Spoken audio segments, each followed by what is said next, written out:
You're in the Paracast, the gold standard of paranormal radio. And now, here's Gene Steinberg.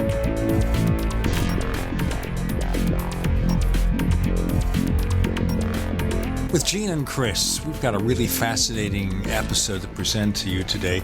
We introduced a writer from the UK, Robbie Graham, and he has a book out that says everything in its title, and that is Silver Screen Saucers, How Flying Saucer Movies Might Have Influenced Our Popular Culture, and vice versa. A lot of questions to ask him. To ask him first to start everything with Day the Earth Stood Still, not the horrible remake with Keanu Reeves. Did you see the really bad remake of that movie? Yes, I did. You agree with me, though? I don't think it was as bad as you make it out to be, because you hold the first in such high esteem, and I mean, it was one of the more pivotal moments in your life as a kid when you went and saw it. I didn't think it was that bad. It really didn't come close to matching the gravitas and the impact of the first one, obviously. But, you know, what can you do? The one thing I really would be interested in talking about today is how the pervasive sort of cultural meme of flying saucers has survived intact all the way to the present, and how that makes it very easy to, at a glance, look at an alleged photograph or film footage of a UFO and be able to tell right away if it's real or not. Your typical 50s version, the Adamski kind of craft, or the Billy Meyer beam ships later, which were, you know, the second generation Adamski craft. I mean, it's obvious that these are not real craft.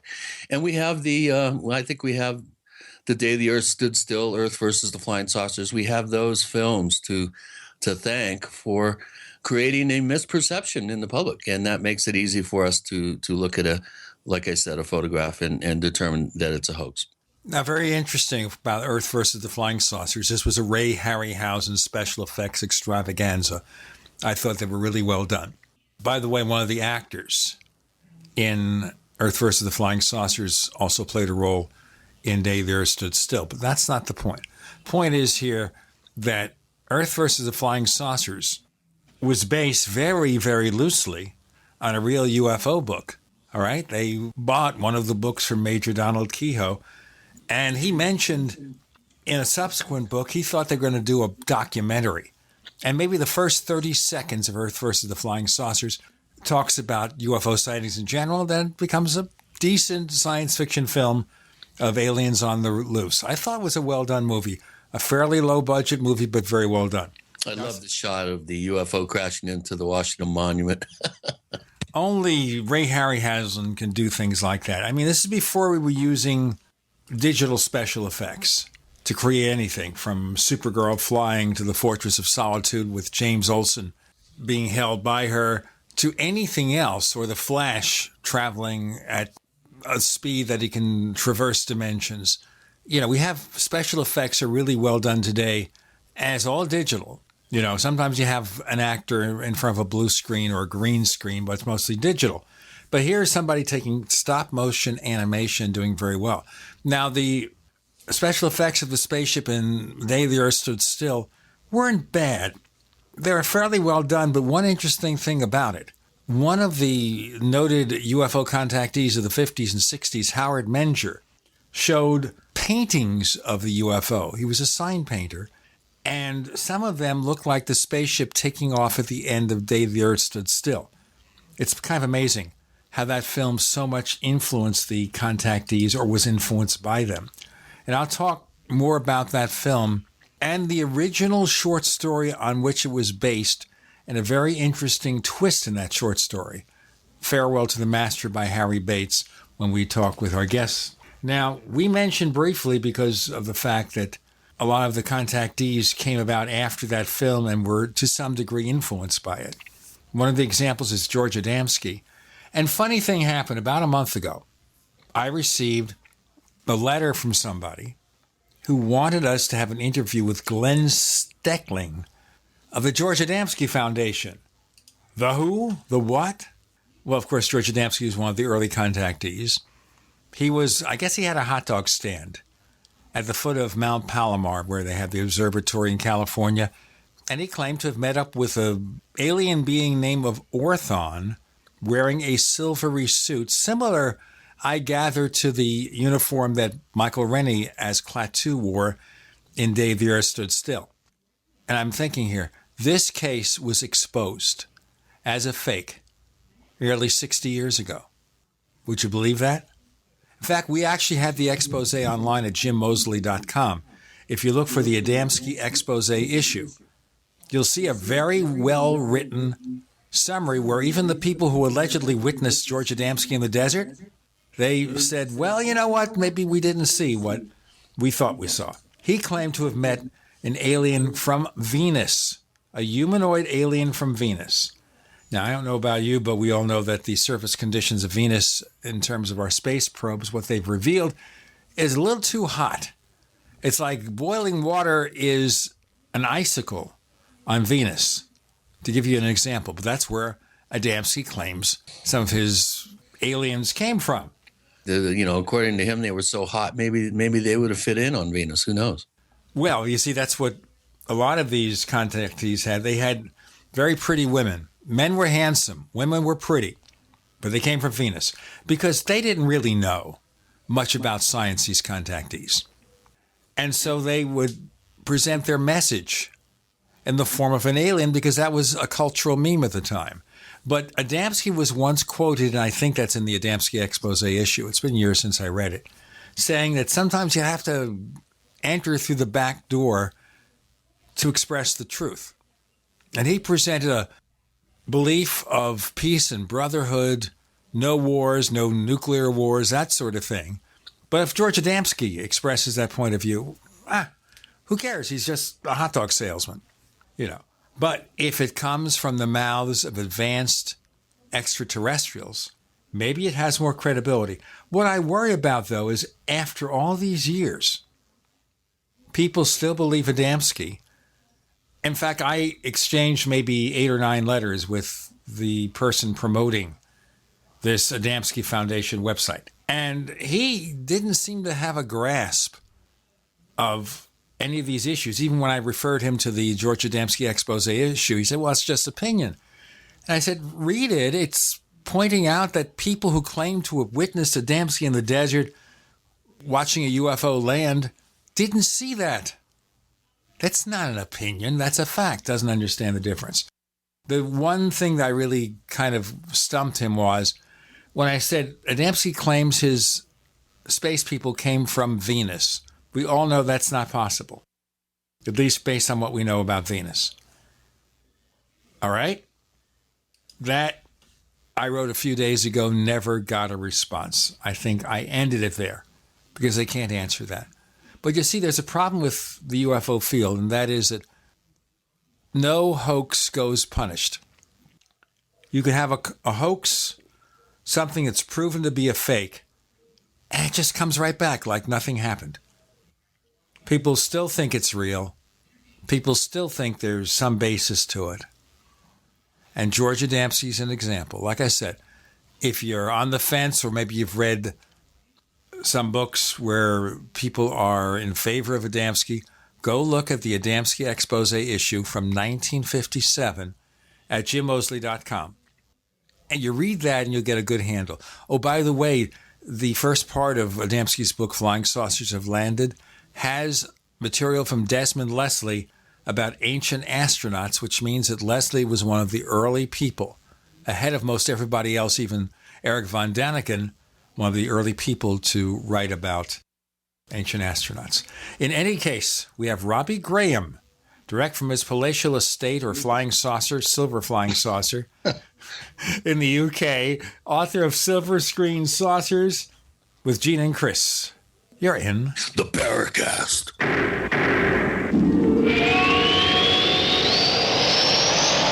I know that a lot of our listeners are interested in UFOs, the issue of giant skeletons found in America, paranormal investigations, and what the top researchers think about such topics. One online magazine has been presenting such unusual information since 1985. It is Alternate Perceptions Magazine at apmagazine.info. Use their search function to find articles on just about every topic imaginable. That's apmagazine.info. Do you need a website? Well, you can get a great deal on hosting services with Namecheap's legendary coupon code. They're offering substantial hosting discounts on shared hosting, business hosting, VPS hosting, reseller hosting, and even dedicated servers. Namecheap is preferred by millions. It's backed by a money-back guarantee. Use the coupon code LEGENDARY to cash in on the special deal at Namecheap.com, Namecheap.com. Are you tired of commuting to a job that makes someone else rich, working harder than ever, but getting nowhere? Do you hate spending hundreds of dollars every week on daycare, having someone else raise your children? With our opportunities, you can start earning money as soon as next week. You get to be the boss, work from home, and live a happier life.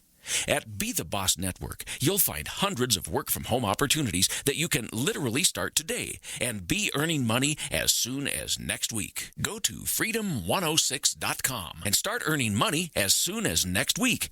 You get to be the boss. Get out of the rat race. Work from home. Go to freedom106.com right now and change your life today. That's freedom, the number 106.com. Go to freedom106.com and start earning money as soon as next week. You be the boss. Go to freedom106.com. Serious investors and traders want to make 81% return in 60 seconds? Use the same secret algorithm professional hedge fund managers use to make billions of dollars of profits. Turn $250 into $4,903 in just 7 clicks of a mouse. Our tool is so simple that my 82-year-old grandmother can use it to make insane stock market profits. Go to BigBuckRiches.com. Watch the free video before the hedge funds make us take it down. Go to BigBuckRiches.com. From the Robert Allen System. Current returns not indicative of future results. Have you checked your Google search results lately? Search results are usually the first impression that people form of you or your business, so make sure that they create a positive impression with ReputationDefender.com. What the internet says about you can have a big impact on your life and your livelihood, even if it's not true. Fortunately, you can now control how you look online and in online search results with ReputationDefender.com. Call 800-831-0771 now. That's 800-831-0771 for your free reputation analysis. If you have negative material from an ex-employee, upset patient, or former client, newspaper article, legal issue, social media, or other source showing up in your search results, you can combat it with ReputationDefender.com. Our dedicated experts in patented technology can help make your online search results look their best. Call 800-831-0771 to learn more. 800-831-0771. That's 800-831-0771. Or visit ReputationDefender.com. Most of you know that heart disease is the #1 silent killer in the U.S. What if I told you for just $54.95 a month you could fight against heart disease naturally? At Heart and Body Extract, we've been helping thousands of people get back to a healthier heart. Don't just take my word for it. Check out all of the success stories at hbextract.com. Or to order, call 866-295-5305. That's 866-295-5305. hbextract.com. Don't risk it when you can take charge of it. We'd like to hear from you. If you have a comment or question about the Paracast, send it to news@theparacast.com. That's news@theparacast.com. And don't forget to visit our famous Paracast community forums at forum.theparacast.com. The book is Silver Screen Saucers, Sorting Fact from Fantasy in Hollywood's UFO Movies. The author is Robbie Graham, and we welcome him to the Paracast. Thank you, Robbie, for joining us. Well, thank you, Gene. It's a pleasure. And I notice here that you have a foreword written by Bryce Zabel, who's an old friend of ours. He, of course, was producer of Dark Skies. Yeah, that's great. Yeah, absolutely. It's a privilege to have Bryce write the foreword for the book. And, of course, Bryce's own TV show, Dark Skies, that you just mentioned, that plays a significant part in the story of this book as well. So we can get into that later if you're interested. I wanted to start with Day the Earth Stood Still. Sure. Because this movie had such an influence on popular culture, especially the way in which we viewed UFOs and possible alien visitors. And I mentioned in the previous segment how Howard Menger, who they called the Jersey Adamski, had paintings of UFOs that looked very much like the flying saucer that left at the end of Day the Earth Stood Still. It was directed by Robert Weiss, who, by the way, also did Sound of Music and the first Star Trek movie. And according to a friend of ours, Tim Beckley, Robert Weiss believed in UFOs. He did, that's right. He was also a friend of Paul Davids, the writer-producer who made the 1994 movie Roswell, which really helped popularize the Roswell event and pushed it further into popular culture. Paul Davids recounted having lunch with Robert Wise one time, and Robert Wise basically describing how during the shoot of that film, various men from Washington, scientists, engineers, approached him and told him various things about flying saucers. And it was through these conversations he had with these guys from Washington that he came to believe that this was something that was very serious and that was treated seriously by officialdom. Okay, this is Day the Earth Stood Still. Now, to go back, it was based on a short story called Farewell to the Master by Harry Bates. But there was a character named Klaatu, and there was a robot by a slightly different name than Gort. Gort sounds better in a sci-fi movie. But the robot was the master in the short story. They didn't have that twist because they were focusing on a message from Klaatu that we got to stop being warlike, otherwise we will be destroyed. Right. Now, a lot of that was added to the movie. It's only, I think, superficially close to that of the short story, right? That's right. Yeah, I mean, Hollywood always takes creative license when adapting short stories and novels. You know, some of these are necessary changes for the screen. Some of them are just, as you say, I think just down to artistic preference. But I mean, to address I think the question that you were hinting at there with the parallels between the reports of the early contactees and the details of the early flying saucer movies, in order for me to address that properly, I think I should start by saying that UFOs, this is my position essentially, UFOs are real in the sense that they exist independently of cinema and of pop culture more broadly. So, UFOs have been investigated by governments around the world for almost 7 decades. And, what the phenomenon represents is, of course, open for debate. And, various theories have been put forward, from secret military aircraft to otherworldly intelligences, natural phenomena. But the point is that even in a world without UFO movies, people would continue to report UFOs. So people were reporting UFOs and even specifically flying saucers long before Hollywood started to get in on this act. Basically, my position is that ufology, such as it is, informs Hollywood more than Hollywood informs ufology, which is to say that Hollywood engages with the UFO subculture in a parasitic fashion. It sucks on the veins of this 70-year-old subculture and it grabs hold of fringe ideas and it popularizes them through the science fiction genre. So terms like Men in Black, Close Encounters of the Third Kind, of the Fourth Kind, Area 51, Hollywood didn't create these terms. They were all part of the common language of ufology decades before Hollywood lifted them. Now, in Hollywood's UFO movies, then, broadly speaking, you can say that art imitates life. Now, when it comes to UFOs, I think it's fair to say that Hollywood produces depictions, albeit not faithful ones, of what people have actually reported. Now, that's not to say that what's been reported in ufology is necessarily true or accurate, and often it's not, but merely that Hollywood does see dramatic potential in these fact-based reports. So Hollywood does draw extensively from this fact-based discourse. So the thing that I explore in my book is this notion of hyperreality, where we are unable or unwilling to distinguish between fact and fantasy, and the role that popular entertainment plays in this process. So the existence of UFOs is already rejected by consensus reality.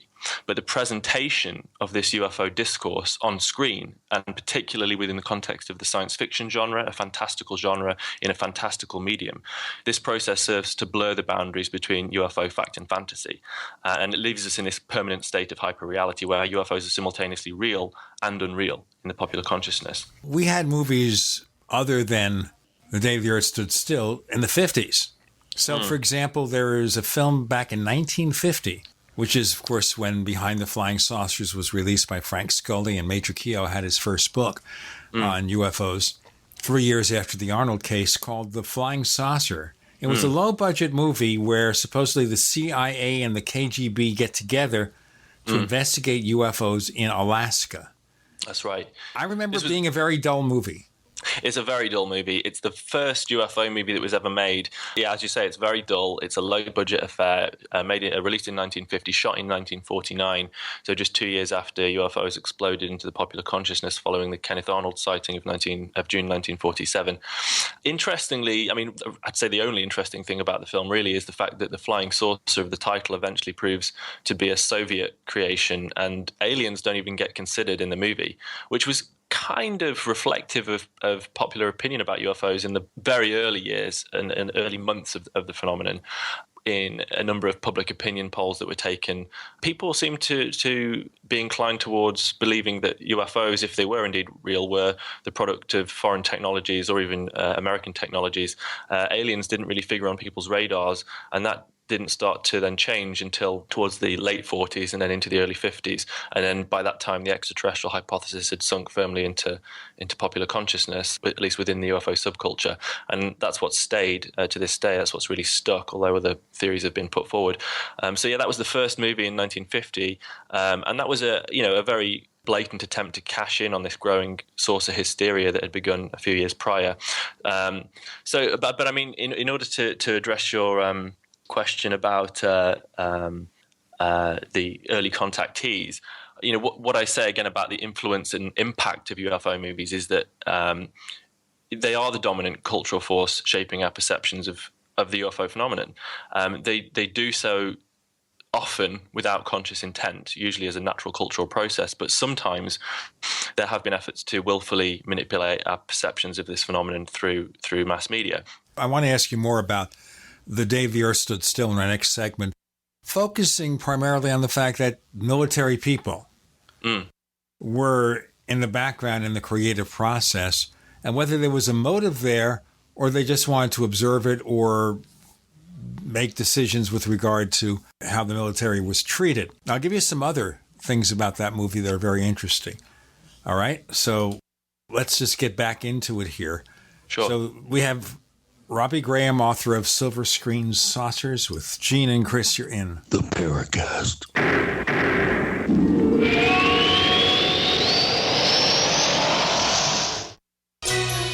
Thank you for listening to GCN. Visit GCNlive.com today. By now you know that wireless technology like cell phones do in fact pose dangers to the health and privacy of everyone. Block-It Pocket's wide range of products are unmatched in providing the protection you deserve. No scare tactics, just common sense. BlockItPocket.com offers quality American-made options to alleviate and eliminate these invisible dangers. Learn more at BlockItPocket.com or call 888-315-9618. BlockItPocket.com, enhancing health and privacy. Planning to buy food storage? Wait a minute. Many companies try to confuse you with the number of servings they sell. It's not about the number of servings, it's about the number of calories. In emergencies, calories mean survival. Go to ReadySupplyFoods.com for a comparison of leading companies. Ready Supply Foods sells the most calories per dollar of any company. Our 23 entrees and breakfasts are delicious and full of nutritious calories. The new leader in value and quality. Go to ReadySupplyFoods.com today. Biochemistry determines your mood, memory, energy, and endurance. Your body's primary metabolic function is to make protein. One World Whey is a unique, non-denatured protein. This enables your body to have virtually 100% utilization, whereas typical whey protein powders offer no more than 18% utilization of protein. One World Whey also delivers life-giving frequencies to your cells. The net result for so many people is improved energy, mood, and elimination of pain from inflammation. This technologically enhanced One World Whey has been really amazing for me. I'm 36 years old, and for the past several years, I've been struggling with lack of energy, drive, and stamina. And after just 2 weeks on this product, I'm feeling so much more energy. My yoga practice has deepened, and as a massage therapist, I'm able to see more clients than I've been able to in years. I've never felt results that quick with anything I've ever taken. Call 888-988-3325 or visit oneworldwhey.com. That's oneworld, WHEY.com. Paid non-attorney spokesperson Adam Pileski of the Pileski Law Firm with principal office in Houston, Texas is the attorney responsible for the content of this ad. This ad is not legal advice, and the choice of a lawyer should not be based solely upon advertisement. Services may not be available in all states. Attention Xarelto users. If you or a loved one took Xarelto and suffered a serious bleeding event, you may be entitled to financial compensation. Xarelto is a popular prescription blood thinner used to prevent blood clots and protect patients from strokes. These serious bleeding events have led to numerous cases of hospitalization and even death. Phone lines are open 24/7. Call 800-261-0937. That's 800-261-0937. December 7th, 1941, a date which will live in infamy. 75 years ago, America suffered one of the worst moments in American history, the attack on Pearl Harbor. Now you can remember December 7th, 1941, with the purchase of the first ever 75th anniversary Pearl Harbor legal tender solid gold coin from the U.S. Money Reserve. Call 1-800-490-3200 right now for the official 75th anniversary Pearl Harbor legal tender gold coin from the U.S. Money Reserve, the only company authorized to distribute these 100% solid gold coins. Remember Pearl Harbor with this limited official gold release. 1-800-490-3200 or online at usmoneyreserve.com. My dad was 59 when he collapsed from a heart attack late last year. Just this past August was when we spread his ashes on the St. Croix River. I loved my dad, but boy was he stubborn. He hadn't been to the doctor in over 25 years. His excuse? He simply couldn't afford it. He wasn't a rich man by any means. At less than $107 per month, libertyoncall.org would have been the perfect alternative for my father. Don't wait. Go to libertyoncall.org right now, for not just your sake, but for the sake of your loved ones. Again, that's libertyoncall.org. Hi, this is Ted Phillips listening to the Paracast, and it's as good as it gets, believe me.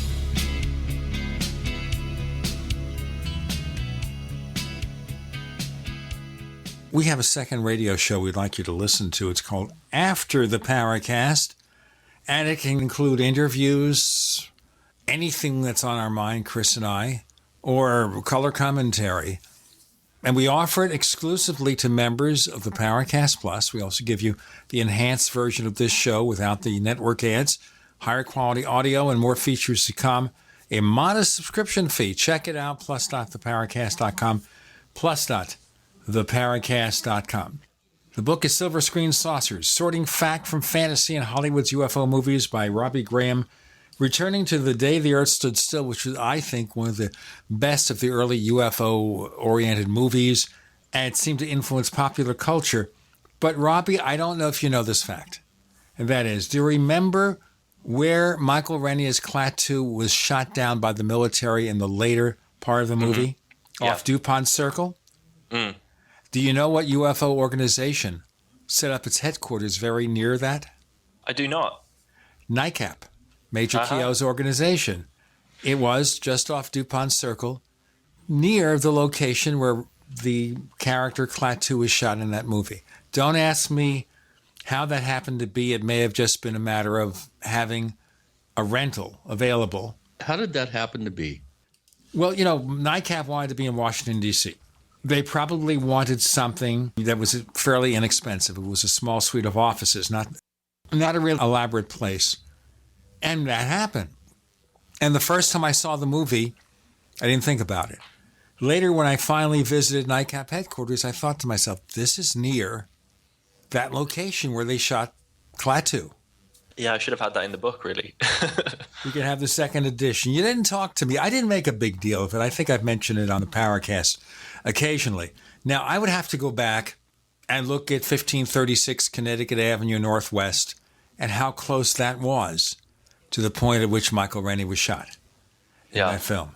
There's just so many examples of kind of real life intersecting with Hollywood fantasy when it comes to UFOs. Again, I'm edging towards answering your question about the parallels between that movie and some of the early contactee reports.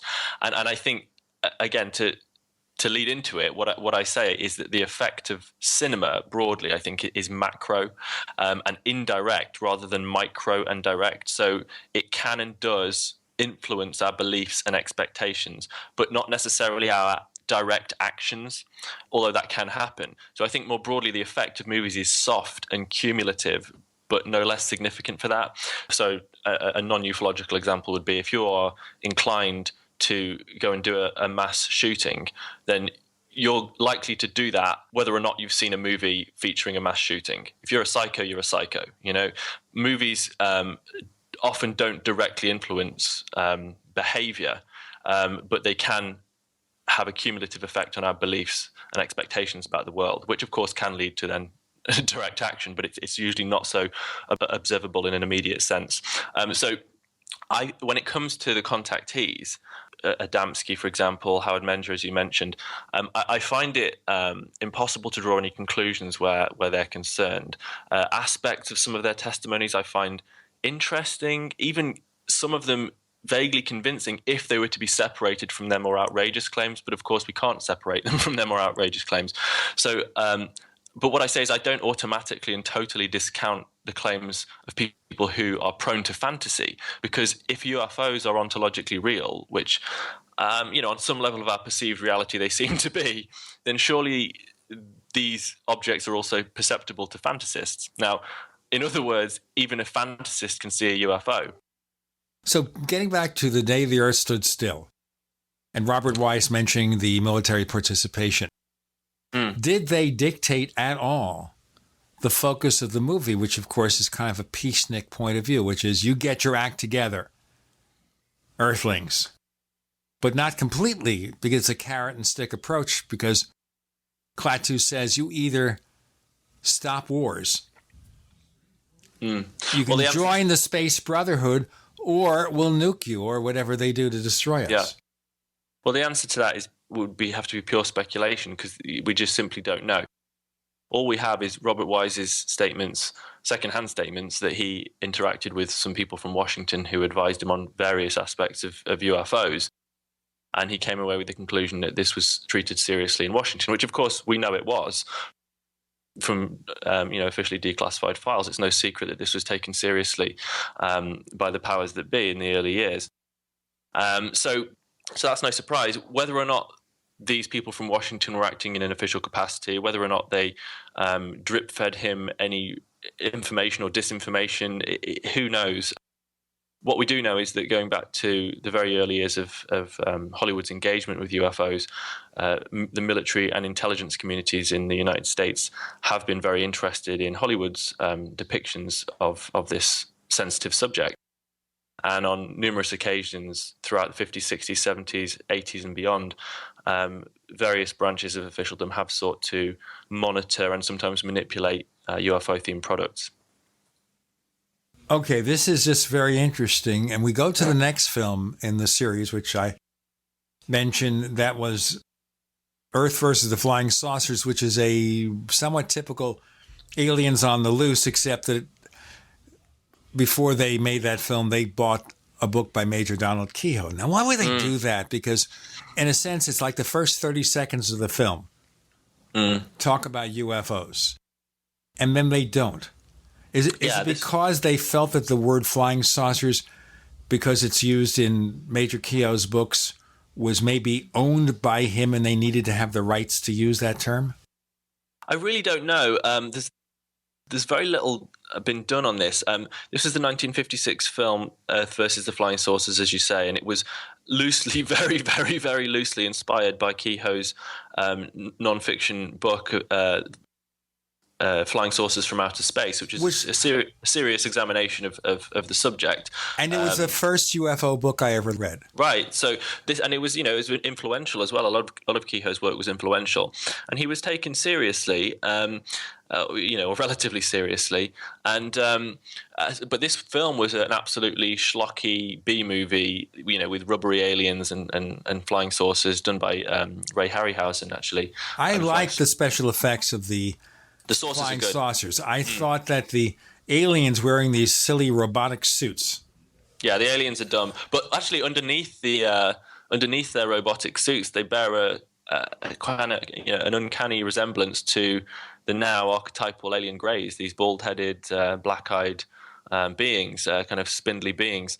So that's an interesting element. Again, how influential that has been on pop culture or vice versa is hard to say.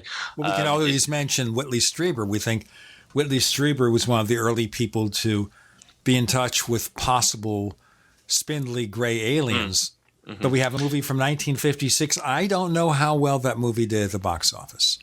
Well, these films were made predominantly for teens at the drive-in. These B movies. The difference there was that The Day the Earth Stood Still in 1951, which was really the first serious movie ever made about UFOs. And in 1951, you had two feature films, two kind of major feature films about the subject, which was The Thing from Another World, directed by Howard Hawks, and The Day the Earth Stood Still. One alien came to kill us and one came in peace, but also to kill us if we didn't become peaceful. So these were the two films that hit us in 1951, but then for the rest of the decade, most of the films that followed were these schlocky B movies, as I say, and they had a very specific target audience. They didn't have they weren't taken seriously. They weren't award-winning films by any stretch of the imagination. But I think it's fair to say that they did have cultural impact, absolutely. Yeah. And these films certainly went on to influence a whole generation of Hollywood filmmakers, the likes of Steven Spielberg and others, who would then go on to make their own alien movies and have their own UFO obsessions. So they do have cultural impact.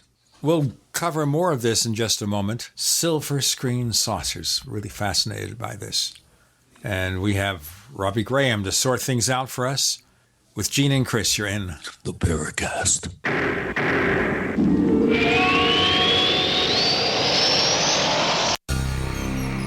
Thank you for listening to GCN. Visit GCNlive.com today. Conspiracy Journal is your #1 source for the hidden world of the weird and strange. We bring you thought-provoking and controversial material for free-thinking individuals who are seeking what is really going on in our world today. Some of this material may adversely affect you. Other pieces are meant to enlighten.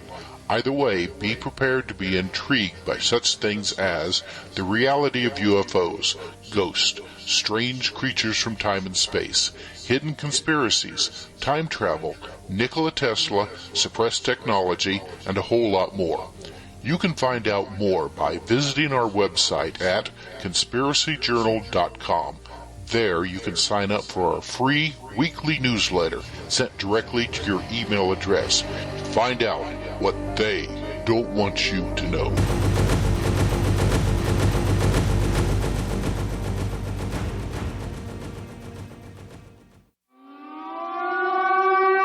December 7th, 1941, a date which will live in infamy. Remember Pearl Harbor. Now you can buy, for the first time ever, the 75th anniversary Pearl Harbor legal tender solid gold coin from the U.S. Money Reserve.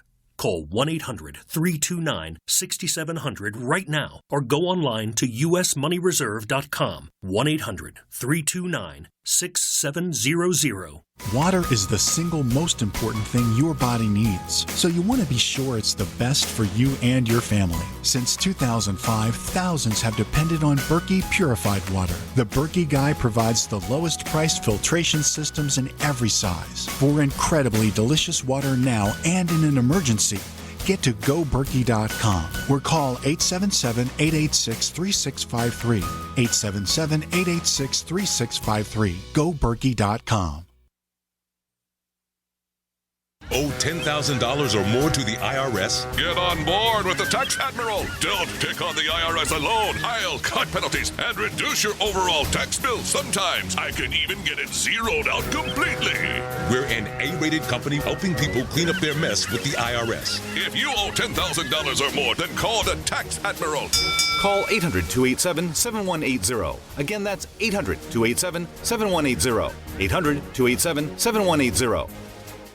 I'm Nick Soboleski, a Select Quote agent with a true story that could save you hundreds of dollars a year. A woman named Linda just called. Her husband, Ray, has a $300,000 group life insurance policy, but is changing jobs and can't take it with him. Well, I impartially shopped the highly rated term life insurance companies we represent and found Ray, who is 41 and takes medication to control his cholesterol, a 10-year, $500,000 policy for under $26 a month. That's almost twice the coverage for less than half of what he had paid. If SelectQuote hasn't shopped for your life insurance, you're probably paying too much. For your free quote, call 1-800-403-4885. That's 1-800-403-4885. 1-800-403-4885. Or go to SelectQuote.com. We shop, you save. Get full details on the example policy at SelectQuote.com/commercials. Your price could vary depending on your health, issuing company, and other factors. Not available in all states. This is Dan Pilla. Do you owe the IRS money you can't pay? Are tax debts crippling you? I've defended people from the IRS for over 30 years. I've helped thousands, and I can help you too. I wrote the book on IRS settlement, and I'm telling you, there's no such thing as a hopeless case. Call 800-34-NO-TAX to finally get free of IRS debt. With the IRS's new programs, there's never been a better time to solve your problem. Call 800-34-NO-TAX. That's 800-34-NO-TAX, or my website, danpilla.com.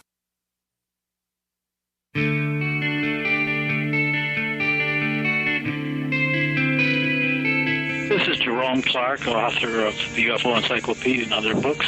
You're listening to the Paracast. Silver Screen Saucers. Exciting book by Robbie Graham. Chris, you had some comments to make. Yeah, I remember attending a history of film class in college, and my instructor making the observation that the Howard Hawks movie, The Thing from Another World, I believe was the full title, was the first film where the director insisted that the actors step on each other's lines and talk over each other. And if you look at historical film facts, that movie, the Hawks movie, is considered to be the first modern film in terms of dialogue not ending and then the next person speaking. It seemed more lifelike and actually created more tension within the portrayal of the script. And I was kind of fascinated by that. You'll notice in the remake that was done in the 80s, I believe, or 1990 with Kurt Russell. 82, yeah. Yeah, 82. Okay, it was that long ago. They make a point of having a cacophony of dialogue at points where you can't really understand what anybody's saying because it's just so it's over the top with people stepping on each other's lines. I just thought I'd pop that little factoid out. I'll give you another one, another factoid. The person who played the Thing, Arness, James Arness, the brother of Peter Graves from Mission Impossible, and of course best known as Marshal Matt Dillon. But he had to start somewhere. So in a sense, he started as a voiceless monster, just like Boris Karloff in Frankenstein in 1931, 32 was a voiceless monster, except for going, well, the original Thing from Another World in 1951 had parallels with Roswell. This was 1951, as obviously Roswell was 1947. But Roswell, as we know, didn't break into pop culture until, well, I mean, the story didn't emerge until the late 1970s, but then it was another, a good amount of time, another decade at least, before people started to really look into it in ufology, and then it was not until the early 1990s that it started to break big in pop culture, and that was through Hollywood. That was through the Roswell movie that I mentioned, and through the X-Files and other movies, so that took a long time to go from subculture to pop culture. But that film, The Thing from Another World, did have these striking parallels, because what you had was, in the narrative of that movie, a UFO crash in a remote location, a team sort of uncovering the wreckage, recovering a body, and you've got the press in that movie trying to expose the story, and the military trying to cover it up. So you've got some of these broad parallels, which have been observed by various researchers, and some speculate again that this was an early attempt to kind of leak some kind of truth through Hollywood. There's a lot of speculation about what role Hollywood has played in shaping popular perceptions of UFOs, and whether or not any of these movies contain factual information, kind of inside information, shall we say, and whether or not this information has been sort of seeded by intelligence agencies, by the military, etc. So it's hard to draw conclusions when it comes to the idea of a Hollywood UFO conspiracy. It's not so hard to make statements along the lines of, yes, Hollywood has certainly been influenced by various branches of officialdom. When it comes to the agenda, that's harder to pin down. Well, of course, if you want to look at parallels, we go to Close Encounters of the Third Kind. It was loosely based on a book by J. Allen Hynek. Yeah, the UFO Experience, excuse me? The UFO Experience, I believe. And Hynek appears towards the end of the film, where the flying saucer is making its landing approach, and you see him kind of stroking his chin. Yeah. And you have also other possibility characters that we have the Francois Truffaut character, and the character's name is Claude Lacombe. Yeah, and he was may have been loosely based on Jacques Vallée. Well, he was based on Jacques Vallée, and Jacques Vallée wanted to convince Spielberg to go down the line of interdimensional beings rather than extraterrestrial. He consulted with Spielberg, had lunch with him during the production and development of the movie. And, because of course Spielberg wanted Vallée's perspective on it, because of course, Vallée was and continues to be one of the most thoughtful and influential people in the field. And so Spielberg consulted with both Hynek, who served as the official consultant on the movie, and then less formally with Vallée. And Vallée said, Stephen, it would be much more interesting if you were to have these beings as being real but interdimensional rather than extraterrestrial. And Spielberg said, well, that's probably a more interesting idea, but the audiences are expecting aliens in the more traditional sense, and so that's what we're going to give them. Now, the point is here, the movie never specifies where these aliens are from. They're just aliens. They could be from anywhere. Sure. Absolutely. It doesn't specify. I think the assumption is that they're extraterrestrial. I think when it comes to interdimensional ideas of interdimensionality, I suppose the general assumption is that you would be dealing with something slightly more bizarre and ethereal than these kind of physical beings and technological craft. Although, who is to say interdimensional entities wouldn't be the same? So I think when people get into fights over extraterrestrials versus interdimensionals, it seems like a really pointless kind of fight. I think most people would even struggle to define what interdimensional would even mean.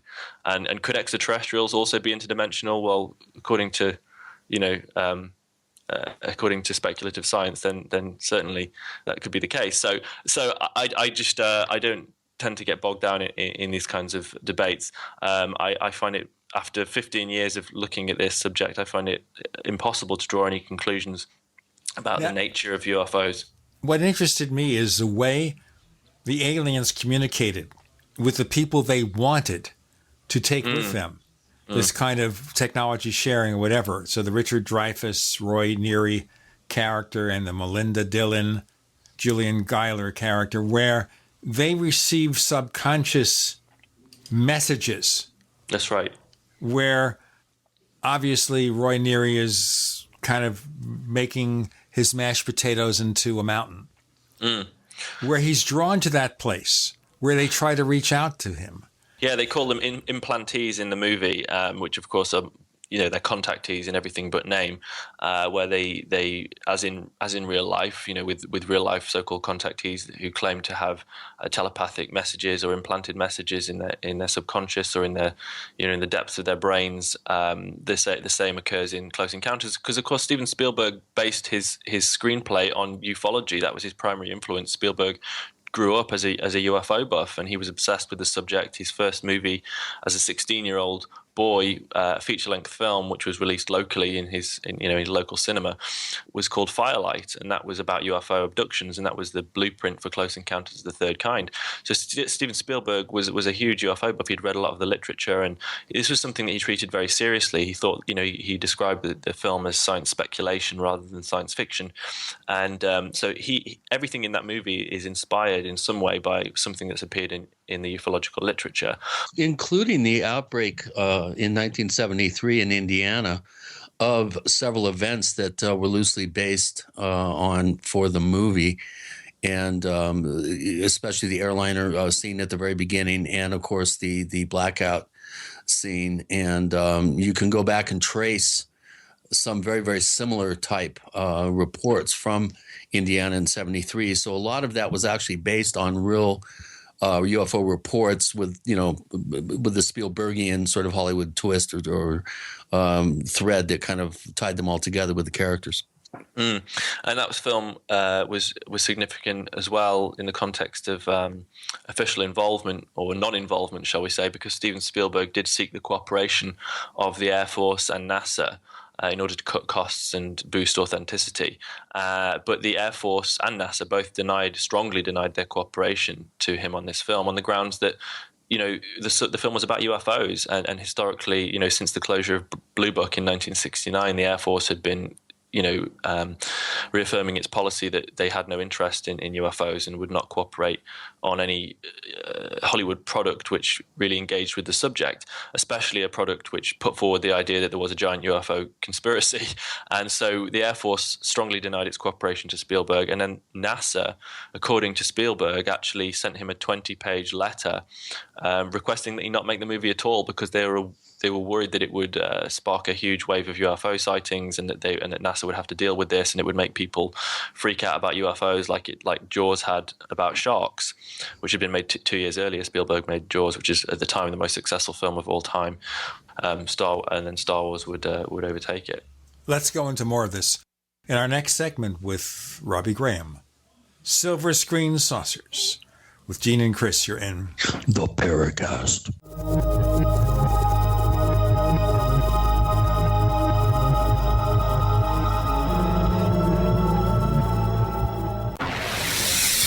You are listening to GCN. Visit GCNlive.com today. Attack of the Rockoids has been well received by critics and readers alike. It's a thrill-a-minute story you'll never forget. A former U.S. military intelligence officer is haunted by intense dreams about a beautiful woman pleading for his help after a terrible battle in outer space. But the dreams turn out to be true and thrust him into a telepathic love affair with a woman whose faraway planet is intent on destroying the Earth. And now the gripping tale continues in The Coming of the Protectors. It's the second book of the Rockoids trilogy, a galaxy-spanning adventure that pits our hapless heroes against powerful, fanatical enemies that threaten the lives of freedom-loving beings everywhere. Attack of the Rockoids and The Coming of the Protectors. Classic science fiction at its best, available now. For more details, visit rockoids.com. That's ROCKOIDS.com. Are you worried about your mom or dad living alone in their house?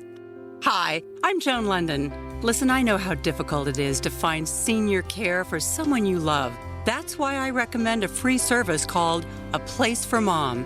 They are the nation's largest senior living referral service. Call A Place for Mom today. To receive free information on senior living communities in your area, call A Place for Mom at 1-800-704-6182. A Place for Mom offers free one-on-one advice from local advisors and a personalized list of senior living communities you can visit. If you have questions about senior care for your mom or dad, there's a place for answers, A Place for Mom. Call A Place for Mom in the next 10 minutes to get your free ebook on financing senior care as well as free information on senior living communities in your area. Call 1-800-704-6182. That's 1-800-704-6182.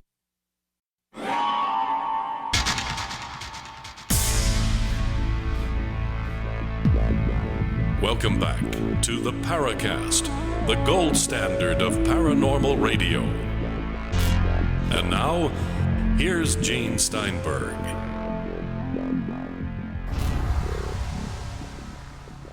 With Gene and Chris on the Paracast, we're talking about Silver Screen Saucers with Robbie Graham. We also want to talk about After the Paracast, our other radio show. We want you to hear the show because it's kind of a special thing that if you're a Paracast listener, you'll really dig. And to be able to download the show, and listen to it, you have to be a member of the Paracast Plus at plus.theparacast.com, plus.theparacast.com. The Paracast Plus, we also give you the ad-free version of this show with more features. We're talking here about Close Encounters of the Third Kind. The military evidently didn't want Steven Spielberg to make it. And by the way, one of the kids in the film was played by someone named Justin Dreyfuss, who is Richard Dreyfuss' nephew. Yeah. But unfortunately, he doesn't have much in the way of credits. I think he has only one more credit as an actor, like 10 years later in another film, so it doesn't matter. So now a lot of rumors came about after Close Encounters of the Third Kind that this was really an effort by the authorities to convey the message that we were being visited. Mm-hmm. And that may, to some degree, have been true. But what you're saying sounds like they wanted to be as far away from this movie as possible. First of all, those rumors were actually that they were circulating even among the cast and crew of the movie whilst it was shooting. And that was evidenced in the Close Encounters diary that was written by Bob Balaban, one of the actors in the movie, that was released shortly after the film's release in 1977. You know, Balaban recounted a time where they were all sitting around a campfire, basically, in Alabama, late one night after a hard day's shoot. All the cast and crew were there, and J. Allen Hynek was delivering a lecture on UFOs. Someone talked about this rumor that had been going around, that the film was actually part of an acclimation process to get us used to the idea of, that we're not alone in the universe, and that there's some kind of government sponsors of the film, and absolutely nothing to corroborate those rumors at all. But as we know, the Air Force and NASA did deny their cooperation. At the same time, playing devil's advocate, just because the Air Force and NASA deny their cooperation does not mean that, for example, the CIA or other shadowy agencies don't have an alternate agenda where these films are concerned. Often these agencies work, towards competing agendas, and they're very self-serving, and often they don't communicate. So, and certainly when it comes to UFOs, there seems to have been a history of the CIA not sharing information with the Air Force and vice versa. And that's just not just UFOs. I mean, that's just across the board, which is why these agencies are so ineffective often as a whole. Because, that's why society and politics is so chaotic, because there's a lot of miscommunication or non-communication between agencies. So that doesn't discount the idea that someone somewhere could have had the idea of seeding it, but it's not. The point is it's just not necessary for them to have done that, because Steven Spielberg already had the material here. He already had the will and the desire to make this movie. He had the budget to do it. He didn't need funding from the CIA. He had funding from Columbia Pictures. He was going to make this movie because he'd already made the most successful film of all time 2 years prior. This film was going to get made, and Spielberg was the man to make it. And if it did further some shadowy agenda on the part of some agency somewhere, then I think that's entirely incidental. Hollywood is first and foremost a business.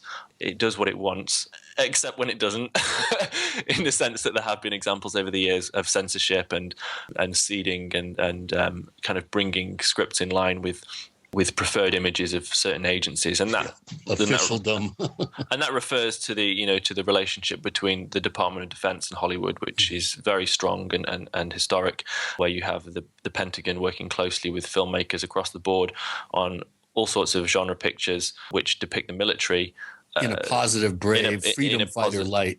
Precisely, and some of those cooperative efforts also extend to the UFO subgenre as well.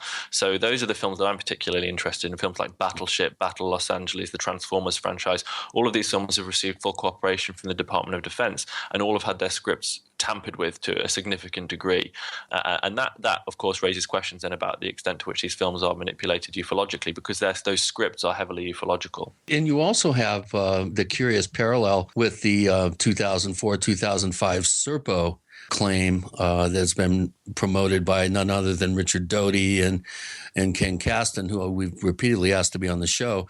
The Serpo scenario sounds like what happened to the astronauts at the end of Close Encounter, who were taken aboard the ship, briefed, blessed, and then taken. Yeah, people go on about the Serpo stuff. It's okay. So the Serpo stuff is crap. I mean, it surfaced in a string of anonymous emails essentially, and this was 2005. So this is decades after Close Encounters had been made. So what's more likely?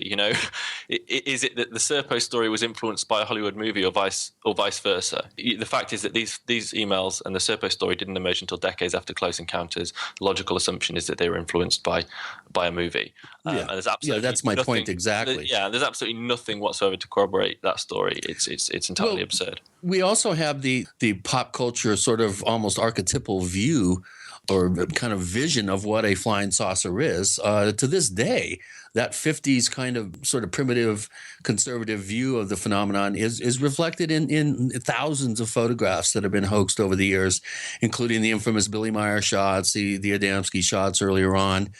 And we're still seeing that today in the kind of the send up to the show here. I mentioned that that's one of the easiest ways for a UFO analyst is to look at the photograph, and if there's a resemblance to some of those pop culture images, you can almost discount it.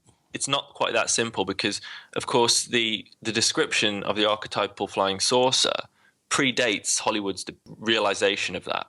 So you had these very clear descriptions of the archetypal domed flying saucer, and even the movements that they make in Air Force documentation from the late 1940s. So before the flying saucer movies were even made, people were reporting across the world. And yes, but I'm talking about angular motion, the dome or the bottom leading in the direction of travel, which is how most of these, if not all of these objects move. Whenever you see a video or a photograph of an object allegedly moving edge on, you can pretty much discount it. And that comes from one of the top analysts in the field who's been studying this for over 50 years. Well, I mean, I discount all modern photographic evidence for UFOs, just put it all in a big bag and throw it out the window because it's entirely pointless and it's a huge distraction. I'm only interested in and only peripherally interested now in photographic evidence that predates the digital era because that's harder to fake. Anything in this digital era now is so easy to fake for the layperson. You can do it on your iPhone that you can waste your whole life trying to analyze still and moving images of UFOs. So much is uploaded to YouTube on a daily basis. It's just, I mean, some of it is probably real, so to speak, in the sense that some people have captured a genuine unidentified flying object, but a lot of it is obviously hoaxed, and it's just a huge distraction, and it's so easy for people to do. So my position is just you are never going to get, if you're looking for proof of a real mysterious phenomenon, and you're looking for a smoking gun, it will never ever come in the form of photographic evidence. Well, digital photographic evidence. There's some very good film and still images.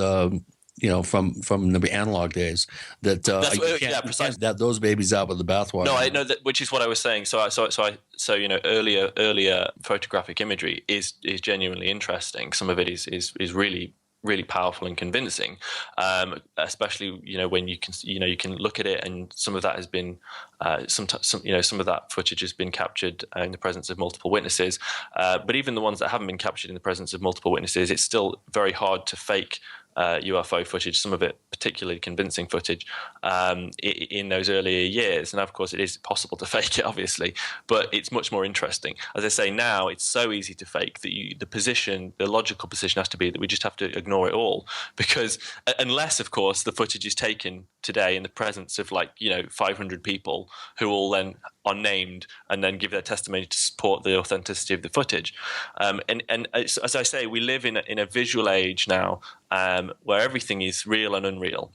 And it's this age of hyperreality. And in that age, you are never going to get proof of UFOs, certainly in photographic evidence. And I would argue that it's very hard to get universally acceptable proof of a phenomenon in this age at all, in any form. Because even if you were to have so-called official disclosure as it's conceived by the likes of Steve Bassett and Stephen Greer, even if that were to happen, you would still have half the world's population totally disbelieving it. Let's break here. Robbie Graham with Gene and Chris. You're in the Paracast.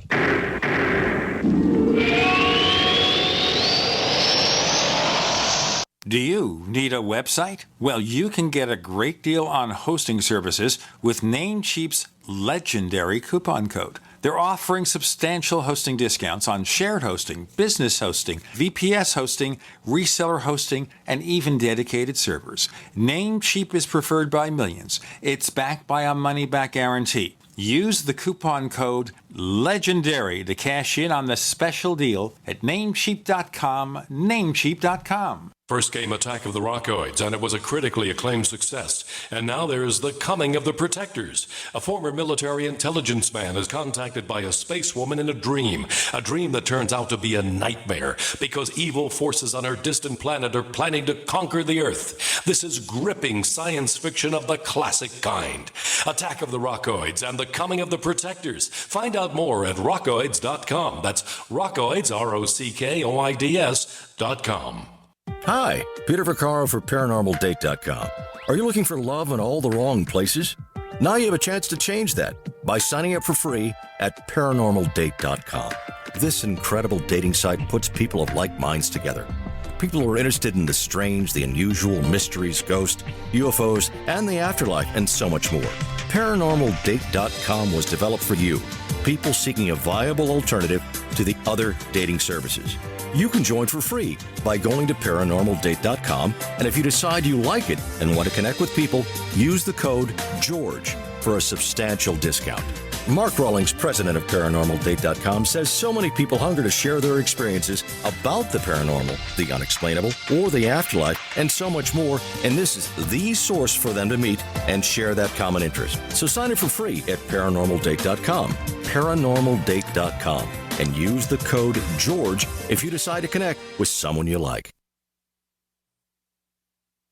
Paid non-attorney spokesperson Adam Pulaski of the Pulaski Law Firm with principal office in Houston, Texas is the attorney responsible for the content of this ad. This ad is not legal advice, and the choice of a lawyer should not be based solely upon advertisement. Services may not be available in all states. Attention Xarelto users. If you or a loved one took Xarelto and suffered a serious bleeding event, you may be entitled to financial compensation. Xarelto is a popular prescription blood thinner used to prevent blood clots and protect patients from strokes. These serious bleeding events have led to numerous cases of hospitalization and even death. Phone lines are open 24/7. Call 800-261-0937. That's 800-261-0937.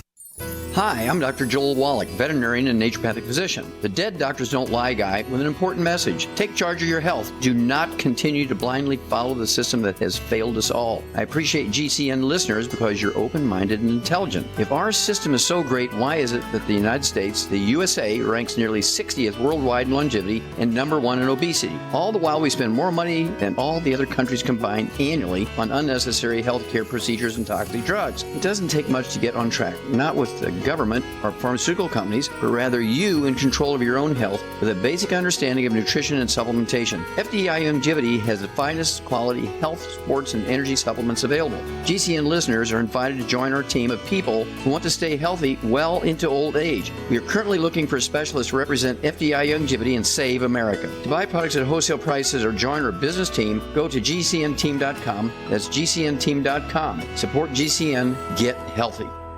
Serious investors and traders want to make 81% return in 60 seconds? Use the same secret algorithm professional hedge fund managers use to make billions of dollars of profits. Turn $250 into $4,903 in just 7 clicks of a mouse. Our tool is so simple that my 82-year-old grandmother can use it to make insane stock market profits. Go to BigBuckRiches.com. Watch the free video before the hedge funds make us take it down. Go to BigBuckRiches.com. From the Robert Allen System, current returns not indicative of future results. We'd like to hear from you. If you have a comment or question about the Paracast, send it to news@theparacast.com. That's news@theparacast.com. And don't forget to visit our famous Paracast community forums at forum.theparacast.com. Now, Robbie, I wanted to get back to something here just related to what was going on earlier. The movie Close Encounters of the Third Kind.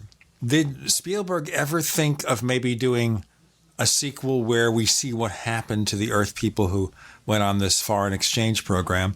And then we notice as he progressed, he did E.T. the Extraterrestrial, where we have the childlike friendly alien. And then we have later on where he remakes The War of the Worlds about evil aliens. So, but let's start at the beginning here. Did he ever think of a sequel to Close Encounters? As far as I'm aware, Spielberg never really considered a sequel to it. What he did do is he released a director's cut, a special edition, in about 1980, just a few years after it was originally released. He was almost forced to do. He didn't want to. Yeah, he tacked on this really crappy ending where you saw inside the mothership, and of course, the appeal of the original movie was that you see Richard Dreyfuss go onto the mothership, but you don't see what's inside, and so it's left to the imagination. It's about you fulfilling your own fantasy, essentially. And that was part of the brilliance of the movie. And he completely ruined it with the special edition where he showed the inside of the spaceship, and that just kind of shatters the illusion. It's like, oh yeah, it's a spaceship. So Spielberg regretted doing that. When he did E.T., actually he did think about making a sequel to E.T., and some information about this has come out over the last few years. And E.T. originally was going to be a very different movie. The film that Spielberg originally had conceived of was not the cuddly one that we know today. It was actually going to be loosely inspired by a real ufological incident from 1955, the Kelly Hopkinsville kind of farm siege invasion of as I say, of the mid-1950s, where you had the family who were besieged by so-called little imp-like aliens, and this was a famous case at the time, and that was the case that actually gave rise to the little green men term in popular culture. So that was going to be an influence on the film that would later become E.T., but it wasn't until Spielberg brought in his friend Melissa Matheson, who was the girlfriend at the time of Harrison Ford, to write the script. She said, "Look, this should be about this," and then it was very, So what actually it came to be realized was quite different from what they had originally conceived. So it's basically going to be more of a horror film, and then they did conceive of a sequel, which again was going to be more of a scary horror film, and that never came to fruition. Thank goodness, because it would have been terrible, I think. But then Spielberg. And one other thing too, Spielberg actually wanted Close Encounters to be his first major film, but he couldn't get funding for it. That's right. Because Jaws seemed to be such a slam dunk, obvious choice, and the resulting success then gave him the cachet in the Hollywood clout to go ahead and get Close Encounters made. That's right. He was, as I say, he was obsessed with the subject. This was a cathartic movie for him. It was kind of welling up inside him throughout his childhood and teen years. And as I say, the very first low budget film he made was a UFO movie, and then he did some TV work. And his first feature film was his first TV movie was Jewel in the early 1970s, and then he made The Sugarland Express, which was his first feature film, which kind of was critically acclaimed, but was not a success at all financially, and then finally had huge success with Jaws in 1975, and then that allowed him, as you say, to fulfill his dream of making his UFO movie, which was Close Encounters. He even wouldn't budge on the title. He was determined to call this film Close Encounters of the Third Kind, a phrase at the time that was not known to the general public, and it was an explicitly ufological phrase that was coined by J. Allen Hynek in his classification system for UFOs. And so Spielberg, was insistent on calling it Close Encounters of the Third Kind. This really worried Columbia Pictures because they said, "Look, he got some pushback." Yeah, they said, no one knows what the hell a Close Encounter of the Third Kind is. It sounds vaguely pornographic. Shall we call it something else? And so, but he stuck to it because he had a huge amount of creative power at that point, and continues to. And then, as we see over the decades, he's continued to make movies and TV shows about UFOs because he continues to be interested. Let's move on to the X-Files. And we think of the X-Files putting in all the UFO conspiracies in one place, but then we have this peculiar aspect of the revitalized X-Files. It came back for a 6-episode run with, I think, mixed success for Fox. And suddenly the UFO conspiracy returns to Roswell, where they did recover alien technology, supposedly, but everything else was a conspiracy by the government, as opposed to an ET conspiracy. Any thoughts about this change? So the original X-Files series ended in 2002, I think, off the top of my head. It ran for around 9 seasons, ended in 2002. And, of course, for that original series, Carter and his team of writers, they drew directly, explicitly from various subcultures, and especially the UFO subculture. And almost everything that had been debated in ufology somehow found its way into X-Files. Again, it was an example of Hollywood acting as a parasite towards an existing UFO subculture. And then what happened was that subculture became popularized through the genre of science fiction and the medium of TV. And the whatever facts there were, whatever the truth there was to some of these original reports and debates and encounters was blurred and kind of muddied through the process of Hollywoodization. And now what happened in the interim between the end of the old X-Files and the start of the new one was you had a new generation of conspiracy lore of conspiracy theorists, I suppose. Now, I don't use I use the word in a totally non-political sense. The word conspiracy theorist has been sown with negative connotations, but what it literally means is people who theorize about conspiracies. And of course, conspiracies are real in the sense that they have demonstrably shaped some history, significantly. Conspiracies do happen, and to theorize about them makes you a conspiracy theorist, but certainly not mad. So what Chris Carter and his guys have observed in the years since the original X-Files ended is a new generation of conspiracy theorists merging different conspiratorial threads into a sort of a unified world conspiracy view. And 9/11 has played a huge part in this, and theories and debates around 9/11, the New World Order, and Illuminati, and all of these different things which have started to become much more prevalent in the age of the internet, where ideas are shared more freely and quickly. This started to only arise just after the X-Files had finished, so they kind of missed out on that in the original series. So what you've seen since then is all of these different threads start to expand and merge, and different conspiracy theories come to the fore. Not necessarily different ones, but different takes on old ideas. And what you've had is somehow ufology being mixed with 9/11 and all sorts of different aspects of MK Ultra, mind control, and so you've got a whole new generation of people who are not only interested in one conspiracy but in multiple conspiracies, and in unifying all of these conspiracy theories. And that was a great appeal to Chris Carter for this new series of the X-Files, and that's reflected in the narrative that he spun there.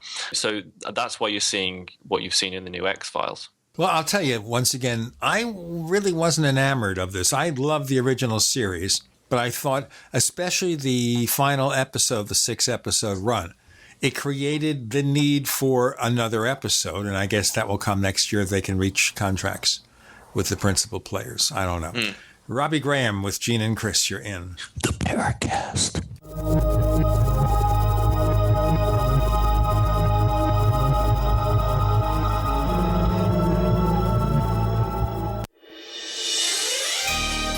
Thank you for listening to GCN. Be sure to visit GCNlive.com today. Serious investors and traders want to make 81% return in 60 seconds? Use the same secret algorithm professional hedge fund managers use to make billions of dollars of profits. Turn $250 into $4,903 in just 7 clicks of a mouse. Our tool is so simple that my 82-year-old grandmother can use it to make insane stock market profits. Go to BigBuckRiches.com. Watch the free video before the hedge funds make us take it down. Go to BigBuckRiches.com. From the Robert Allen System, current returns not indicative of future results. Worried about lead, fluoride, and other contaminants in your drinking water? Get a ProPure with the Pro 1G 2.0 cleanable reusable filter and remove up to 200 contaminants. Drink water the way nature meant it to be. Clean, crisp, and refreshing. See the complete line of ProPure products, including the new ProMax shower filter. There's a ProPure for you. Visit your authorized ProPure dealer for details or ProPureUSA.com. That's ProPureUSA.com or 800-544-3533. I'm Nick Soboleski, a Select Quote agent with a true story that could save you hundreds of dollars a year. A woman named Linda just called. Her husband, Ray, has a $300,000 group life insurance policy, but is changing jobs and can't take it with him. Well, I impartially shopped the highly rated term life insurance companies we represent and found Ray, who is 41 and takes medication to control his cholesterol, a 10-year, $500,000 policy for under $26 a month. That's almost twice the coverage for less than half of what he had paid. If SelectQuote hasn't shopped for your life insurance, you're probably paying too much. For your free quote, call 1-800-403-4885. That's 1-800-403-4885. 1-800-403-4885. Or go to SelectQuote.com. We shop, you save. Get full details on the example policy at SelectQuote.com/commercials. Your price could vary depending on your health, issuing company, and other factors. Not available in all states. Looking for that edge during those intimate moments? We see many ads for enhancement, but the side effects include death. At GCN Team, we should change the Healthy Body, Brain, and Heart Pack to the Healthy Libido Pack. The brain and heart are not the only organs that require a healthy vascular system. For proper blood flow at the right moment, go to GCNteam.com or call 877-878-4203. That's 877-878-4203. That's 877-878-4203. Are you worried about your mom or dad living alone in their house? Hi, I'm Joan London. Listen, I know how difficult it is to find senior care for someone you love. That's why I recommend a free service called A Place for Mom.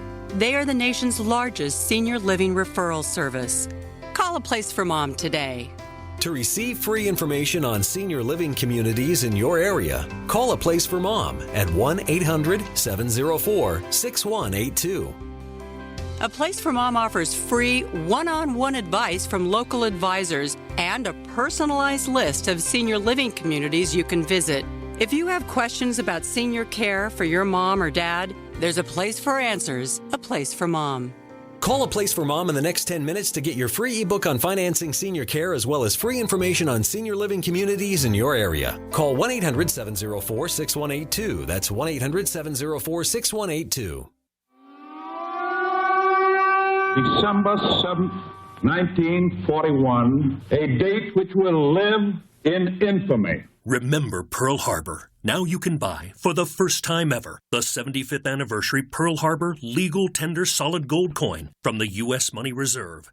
Call 1-800-329-6700 right now or go online to usmoneyreserve.com. 1-800-329-6700.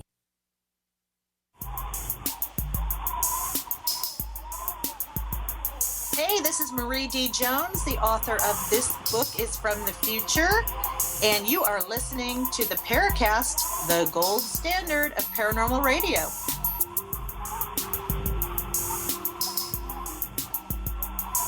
With Gene and Chris on the Paracast, Robbie Graham, we're talking about silver screen saucers, which also includes your TV screen, silver or not. Chris? You know, since we were talking about conspiracies, Robbie, in the last segment, there's a couple, 3 questions on here. We sort of touched on the subject of possible government involvement behind the scenes, or maybe more overtly with the UFO subject. But Dave M. wants to know, how closely is the UFO topic in Hollywood movies and TV controlled by government agencies such as the CIA? And Mulvaney wants to know about your view. And he'd be interested to know how you view possible links between Hollywood and the CIA or other covert propaganda that may be manipulating public perceptions of UFOs. And, of course, then there's the obvious follow-up question of if they are, to what end? Yeah, that's the harder question to answer. As I say, what we can say definitively as a matter of historical record is that the CIA and the Department of Defense and various other branches of officialdom have, historically had a close relationship or a very strong interest in Hollywood, for obvious reasons, because they recognize that Hollywood shapes popular perceptions of our world on any subject. Hollywood fills the gaps in our knowledge of the world, was what the film director Ken Russell once said, and that's a really profoundly true statement. Hollywood fills the gaps in our knowledge of the world. It really is true, because Hollywood serves to narrativize and contextualize the events and debates and processes that constitute our frustratingly non-narrative world. You know, life rarely makes sense, but movies usually do, and we take comfort in that. But the problem is that, you know, movies aren't real life. They're reflections of it. They're snapshots of it, and they're skewed and distorted through the ideological framework of the people who've made them. But we take them on some subconscious level as being representative of the world in which we live. So that's problematic, especially when it comes to something like UFOs, as I say, because that's already rejected from consensus reality, and we don't really know what to believe about UFOs. And in the absence of solid facts, we are forced to believe one thing or another, because all we have is belief when it comes to UFOs. Even the people who've experienced UFOs directly in a profound way still themselves don't understand what they've experienced. And that's been my experience of speaking to a lot of people who have had these experiences. They've experienced something, it's profoundly affected their lives, but they themselves are struggling to make sense of what they've experienced. And so they filter their experience through pop cultural channels, because that's the easiest thing to do. And there are no explanations forthcoming from officialdom, so therefore you have to look elsewhere for answers. And So when it comes to the CIA, for example, the CIA has been involved in Hollywood in a covert capacity since the early 1950s, and they were involved in monitoring and seeding the narratives of a whole host of genre pictures, westerns, melodramas, musicals, comedies throughout the 1950s, 60s and beyond. And they were really bringing scripts in line with the CIA's preferred image of the United States. And they were trying to project a particular image of America and American foreign policy to foreign audiences. So there's numerous examples of this. And there's John been Frankenheimer. Right. But I mean, in the 1950s, the head of censorship at Paramount Studios was a guy called Luigi Larashi, and he was actually a CIA asset. This wasn't known until decades later. It was uncovered by a British academic. But at the time, you had, as I say, you had one of the key, most influential people in Paramount Studios actively working for the CIA to bring scripts in line. Now, of course, it's safe to say that if these changes were being made to all sorts of genre pictures on what you would think would be fairly mundane issues, then it's probably fair to say that these changes were also being made to the UFO subgenre, which was a hugely popular, that kind of dominated the science fiction genre at the time. But when it comes to definitive examples of CIA manipulation of early UFO products, it's hard to state anything with certainty because the CIA is notorious for not leaving a paper trail. They consciously, have nothing on paper, so as to not kind of give their illegal activities away because they're not supposed to operate on American soil. So the CIA in the early, as I say, it was covert. It wasn't until the mid-1990s that the CIA started to work openly with Hollywood, and they established a media liaison office. And what they did was they started to create relationships with Hollywood producers, directors, writers, and they encouraged Hollywood to, where possible, depict the CIA in a more positive light. And the goal was to increase recruitment and retention of personnel. But at the same time, this relationship also opened the doors for script manipulation and general monitoring and manipulation of these movies. The relationship between the Department of Defense, the Pentagon, and Hollywood is different to the CIA in that it historically has been more open and continues to be more open and more brazen, shall we say. When I say backed, I don't mean financially, although it does essentially equate to that, because if a filmmaker requires tanks and troops and hardware for their war movie or their action movie, they have two choices. They can create it in a computer or through the props department, which costs a lot of money, or they can approach the military, who will give it to them for free on the grounds that the military themselves can then insert themselves into the production and influence it and gear it towards recruitment and propaganda. Now, this was nowhere near as blatant as it was during World War II, where there was direct involvement. They even had Hollywood stars appear in movies designed to encourage patriotism and support for America's military effort. For example, I saw this one movie featuring the late Superman star George Reeves, where he plays a soldier who was captured by the enemy and bravely goes to his death. And this was supposed to say, okay, no matter what happens, look at this patriotic American who gave his life for his country, that kind of thing. Superman, for example, speaking of Superman, he fought Nazis during World War II. I mean, it's the same today. It's even more brazen, I would say. I mean, if you can bear to watch movies like Battleship or Battle Los Angeles, the Transformers franchise, these are uber patriotic products, jingoistic even, and the dialogue is so awful, and you might think, why is the dialogue so awful? And that's because a substantial chunk of the dialogue has actually been written by Pentagon staffers. I mean, that's a fact. What they do is they reserve the right to see every draft of the script, and they have their own staffers go through with a pen, and they highlight anything that they deem to be objectionable or that in any way might paint the military in an unfavorable light. And then even beyond that, they can even, see a representation of a particular issue which is of interest to them, like national security or foreign policy, and they can suggest alterations there as well. So they'll highlight the problems, and then they will write dialogue for the production and say, we recommend that you use this instead. Now, the filmmakers then have the choice of saying, no, we won't do that because it's crap and we want to make our own movie. in which case the Pentagon reserves the right to say, okay, you don't get our hardware anymore. So the point is that once they enter their contractual agreement with the Pentagon, basically they're signing away their creative rights to their movie. And they really have to follow any suggestion that the Pentagon puts forward at that point once they've signed that contract. Well, especially if they've requested help with with airplanes, any sort of vehicles, that sort of thing, the inclusion of footage from bases, that sort of thing. So they do kind of sit in the driver's seat. But I'll tell you, you talk about bad Hollywood scripts. Almost every major Hollywood movie that comes out now, with very few exceptions, feature, one-word answers, three-word questions, grunts, as responses. And it seems to be dumbed down to the lowest common denominator in terms of the cultural languaging. It just, to me, it's I don't know. That's just that's just a cultural trend. I think it's the same. These films are all about spectacle now, especially in the age of special effects, and dialogue is secondary to image, and to, as I say, to kind of really overt spectacle.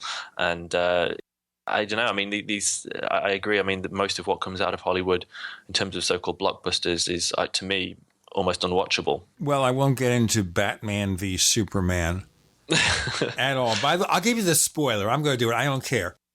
They kill Superman at the end of the movie, but he'll be back in the next movie. We got Robbie Graham with Gene and Chris. You're in the Paracast.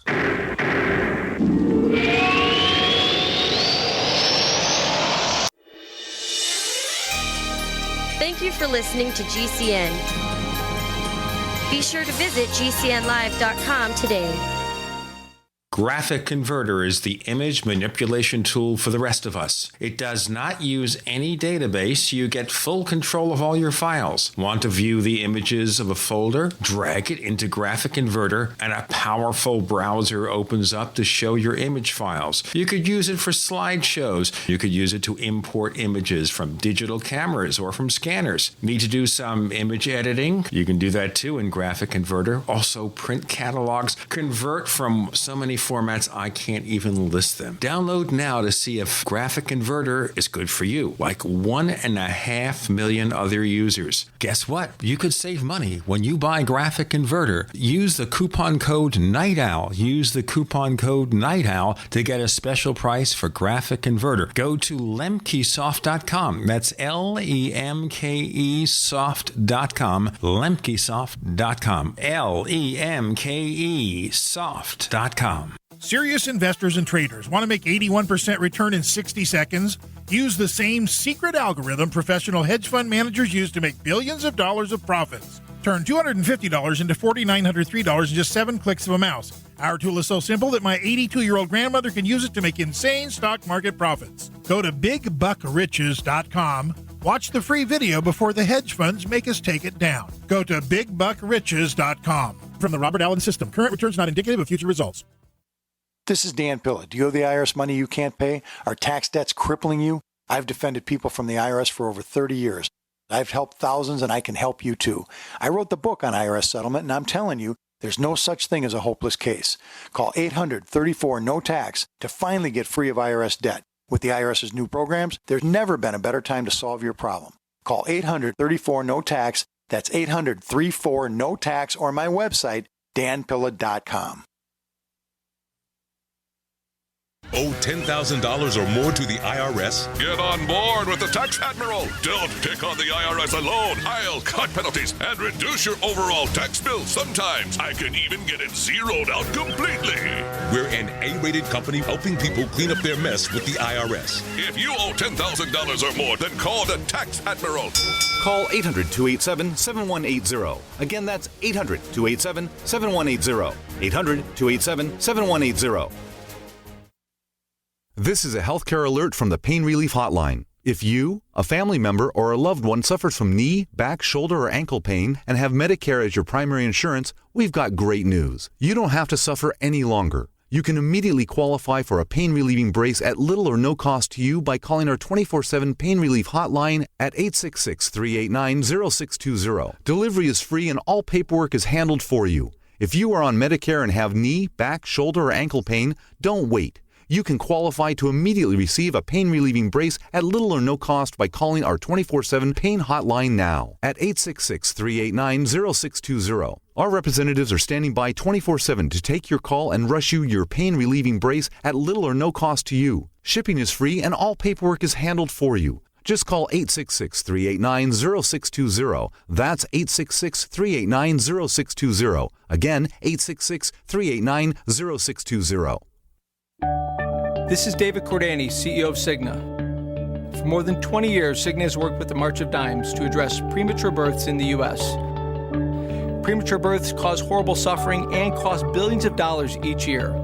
That's why Cigna is committed to raising funds and awareness through our employees, family, and friends to improve the health of moms and babies.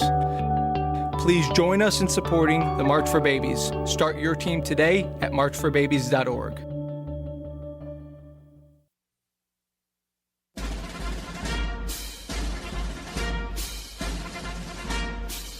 Hi, it's Grant Cameron from presidentialufo.com. You're listening to the Paracast, the gold standard of paranormal radio.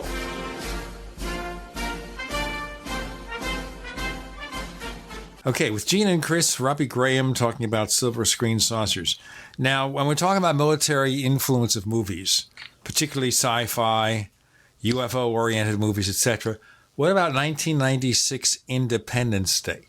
Because there's a lot of military presence there, but they also visit Area 51, where supposedly they're holding aliens on ice and they have a flying saucer. Did the military at all get involved in that movie?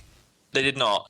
Well, what happened was the producer, Dean Devlin, approached the Pentagon for their assistance on the movie for obvious reasons, because we've just talked about the reasons that filmmakers approach Hollywood.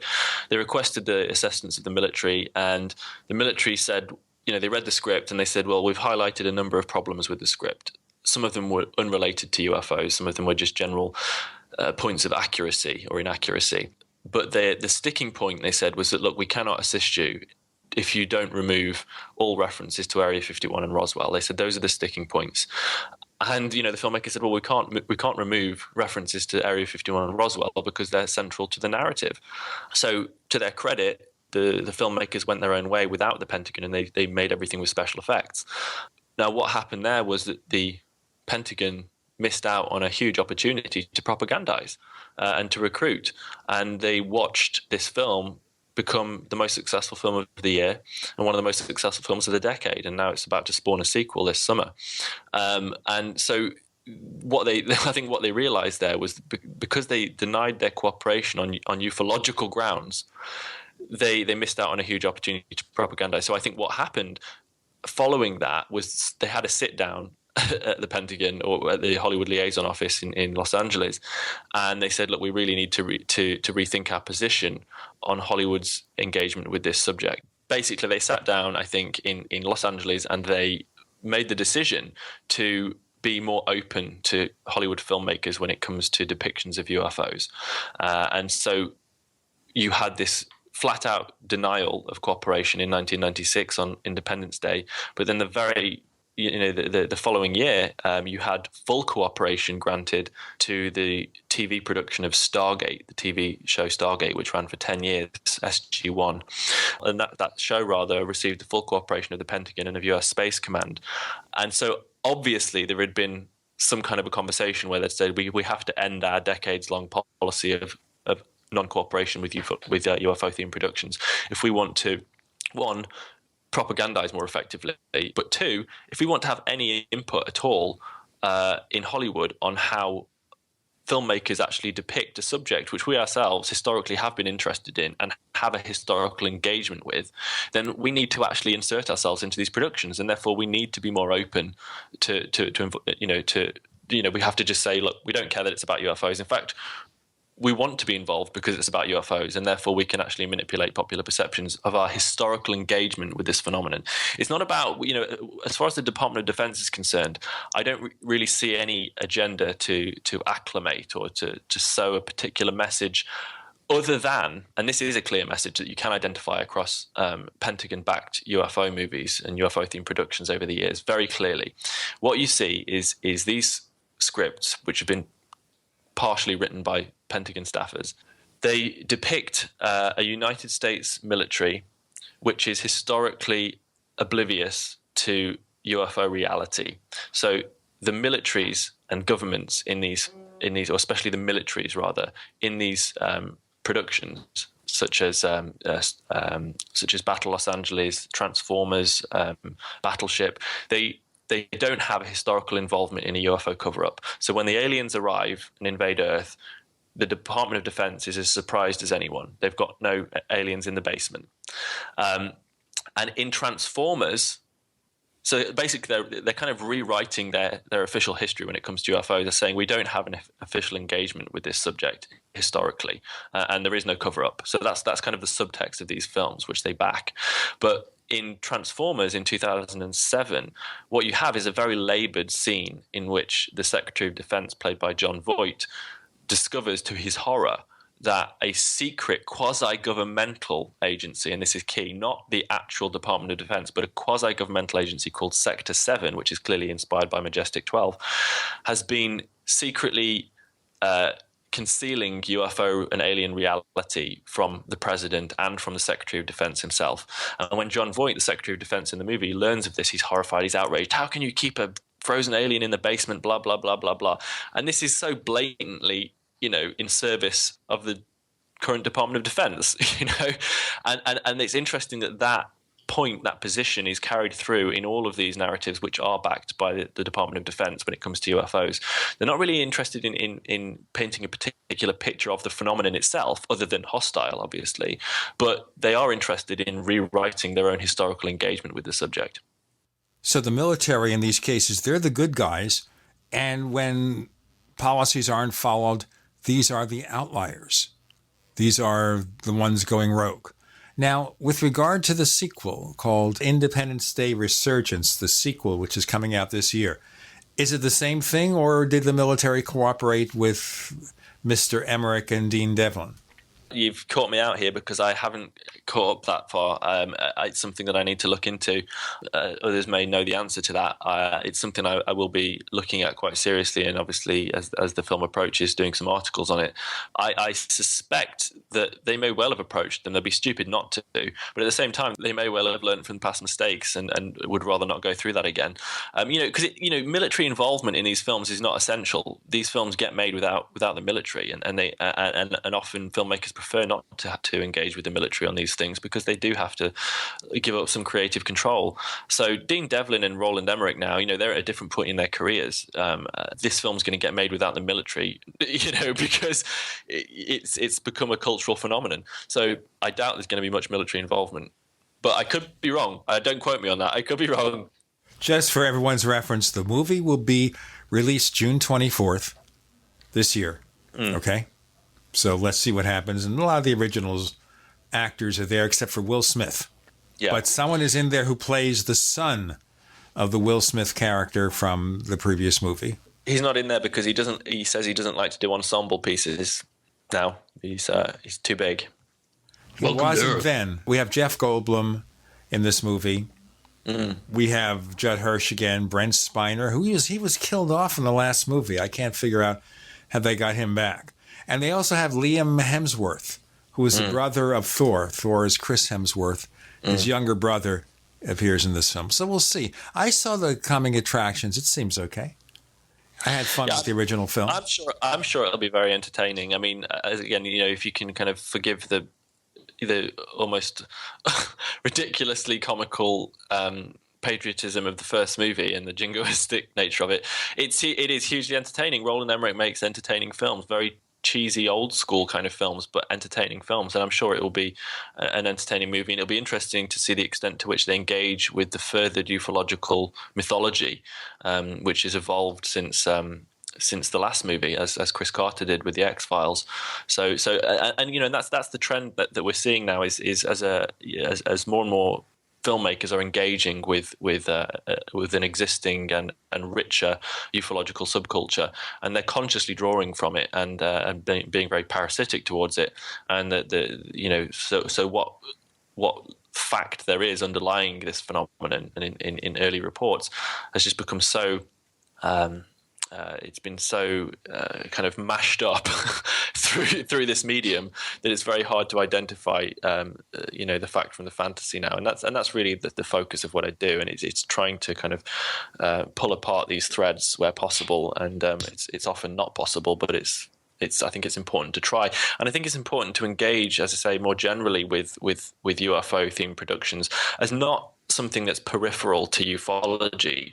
A lot of people interested in UFOs are interested in UFO movies, but they're not in a direct way. They see them as fluff. They see them as peripheral to the UFO subject and having no real bearing on ufological occurrences or belief or debate.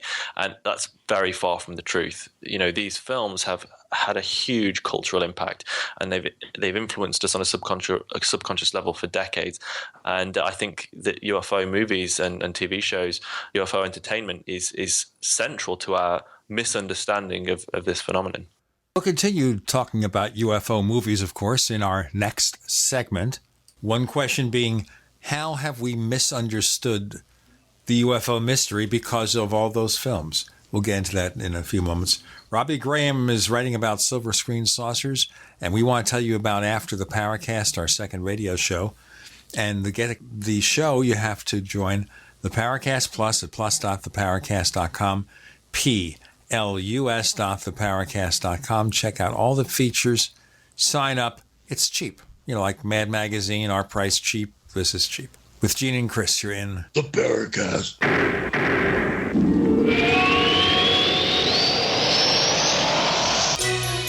Thank you for listening to GCN. Visit GCNlive.com today. First came Attack of the Rockoids, and it was a critically acclaimed success. And now there is The Coming of the Protectors. A former military intelligence man is contacted by a space woman in a dream that turns out to be a nightmare because evil forces on her distant planet are planning to conquer the Earth. This is gripping science fiction of the classic kind. Attack of the Rockoids and The Coming of the Protectors. Find out more at rockoids.com. That's Rockoids, ROCKOIDS.com. As you know, neighbors, web hosting can be pretty cheap, but not all hosting is the same. DreamHost wins Best of Awards year after year.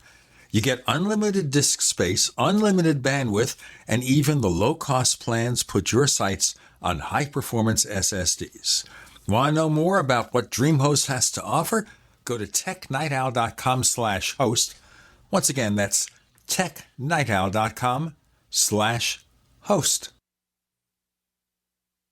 Ted Anderson telling you about Jordan Rubin's Beyond Organic Green-Fed Raw Cheddar Artesian Cheese featuring whole milk created through ancient dairy breeding, unpasteurized, untreated whole milk on the same farm the cows graze, containing natural sources of omega-3s, CLA protein, calcium, probiotics, and enzymes. I have never tasted cheese this good, and you need to try it. Contact your Youngevity distributor or call 877-878-4203 or go to gcnteam.com. You haven't experienced yogurt until you've tried a Mossy, embodying health and flavor in a true whole milk, green-fed dairy beverage. Every sip pays homage to our old world cows and the ancient culturing methods their milk benefits from. With over 30 probiotics, a Mossy's undeniably nutritious, refined, cultured sensation bolsters your health and awakens your passion for dairy. A Mossy's so good, and you need to try it. Contact your Youngevity distributor or call 877-878-4203 or go to gcnteam.com.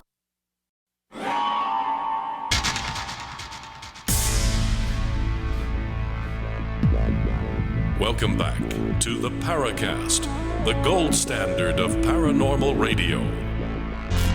And now, here's Gene Steinberg.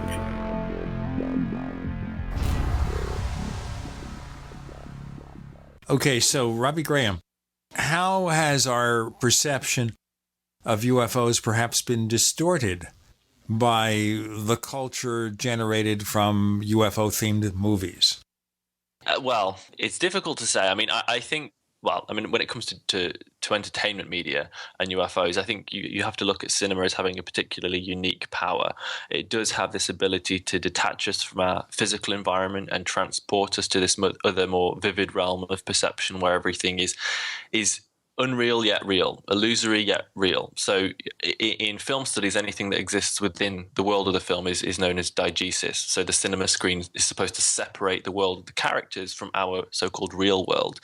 But actually, this diegesis, this other world, seeps through the screen and into our world and into our subconscious. And it does become part of our reality, and it does inform our beliefs and our view of the world to an extent, subconsciously and cumulatively over time. And I think that key to movies' power, as I said earlier, is that movies do have this slick, neatly packaged way of narrativizing, of making sense of the world around us. They contextualize the events and the debates and the processes of our world. And no matter what the subject, and regardless of how much that subject has already been written about and debated, once Hollywood has got its hands on it, once it's been Hollywoodized, it is embedded into the popular consciousness, and it's imprinted on our psyche. Mm-hmm. So there's a symbiosis there. It's art imitating life, imitating art. It is, and that's very much how it's become. What you can say, very clearly, is that people have been seeing unidentified flying objects in one form or another in the skies for millennia, but the modern UFO phenomenon, as we understand it today, began in 1947, or at least in the early 1940s, with the Foo Fighter phenomenon, and then kind of manifested more clearly in the form of flying discs. Although flying discs were also reported in the early 40s. Anyway, in the late 1940s, we had flying saucers.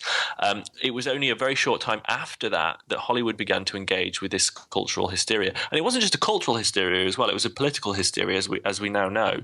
The American government and numerous governments were very concerned about these reports. So it was something that was sprung from our lived historical reality. Hollywood, this fantastical medium, then began to engage with this, and they drew from existing beliefs, debates, ideas, terminology, and they incorporated these things into their fictional narratives. In the process, they fictionalized them. And then you start to have life informing art, informing life, informing art, and it becomes this ongoing process where it's hard to kind of pin down what influenced what and when. Could you remind me of the question you asked me? What was the question? Well, is art imitating life or life imitating art? There is like a self-perpetuating symbiosis going on. One reality seems to be building upon the cultural programming, and the cultural programming in turn seems to be driving, the subjects. I think your example of the reboot of the X-Files, and of course the remakes of classic films from the past, they tend to incorporate, as you pointed out, the level of understanding and awareness in the average viewer. People seem to be more informed now, even though they're ill-informed in my view. They're being programmed. Sure. So what we can say about Hollywood is that it simplifies. There is a phenomenon, okay, whether it's a cultural phenomenon or an ontological phenomenon. I think it's a bit of both. I think people, certainly in my experience, who I've spoken with, over the years, have had utterly profound experiences, and on some level, this phenomenon seems to be objectively kind of measurable, although albeit very fleetingly, and in a kind of a way that mocks us. But there is something underlying this which I think is genuinely anomalous. Now, what Hollywood does is it simplifies this anomalous phenomenon through its narratives and through its iconographic imagery into something that's digestible and processable for everyone, really. And it filters this bizarre, complex, multifaceted phenomenon through the filter of the science fiction genre and through specifically the extraterrestrial hypothesis, rightly or wrongly. And so this then brings us to the question of UFO origins and nature. What underlies the phenomenon? What is it? This is something that I have the luxury of not engaging with literally, because my job, as I see it, is to be kind of a cultural commentator. I look at Hollywood's engagement with a phenomenon and try to assess the extent to which Hollywood's engagement has affected our perceptions of this phenomenon.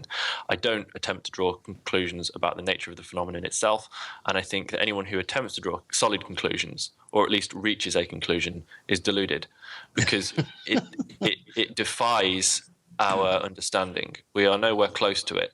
Now, that's not to say that extraterrestrial intelligences are not involved. They may very well be. We know, on the face of it, the extraterrestrial hypothesis has considerable merit. I understand, a lot of people have raised serious objections to it, and for understandable reasons, but at the same time, mainstream science tells us that we live in a universe that's bursting with other planetary bodies, inhabitable star systems. And if the laws of evolution are universal, then it's utterly inconceivable that life will not have evolved on other planets in the universe. And given the age of the universe, that 13 point some billion years, it's also extremely hard to believe that life will not have evolved into, intelligent beings who could far surpass us technologically.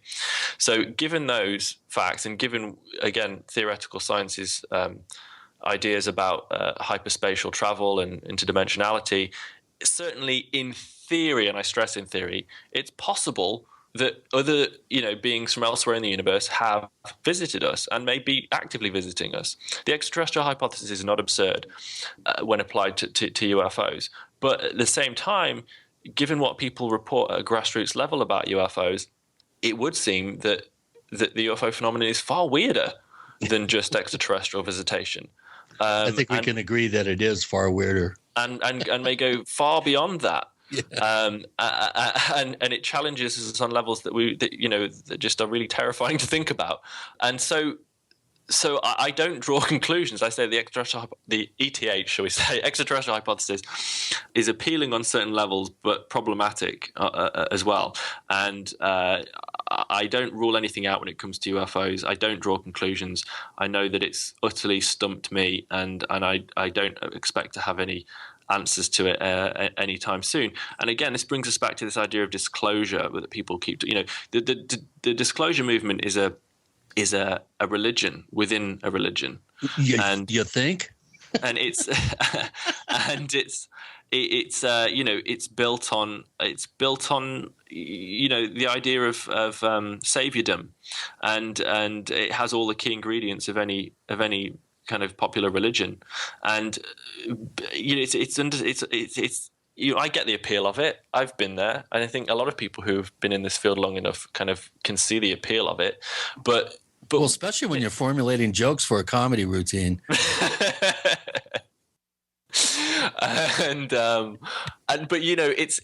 it's very I just don't see what's to disclose. How do you what's to disclose? And this takes me back again to one of your comments about Close Encounters of the Third Kind, where you mentioned that it was interesting that the intelligences in the film, they make contact at a grassroots level. They contact these implantees, and this is actually really annoying to officialdom in the movie, because they don't want them there. So these guys have all been drawn individually to the site of contact at Devil's Tower, and this is unbeknownst to the military, who want their own private communion with these beings.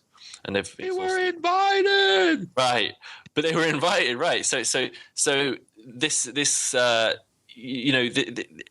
just don't. The phenomenon itself, whatever it is, doesn't seem to have much interest in making mass contact. It seems to flit in and out of people's lives at individual levels, confuses people, wows people, terrifies people, and kind of pushes people to explore different avenues.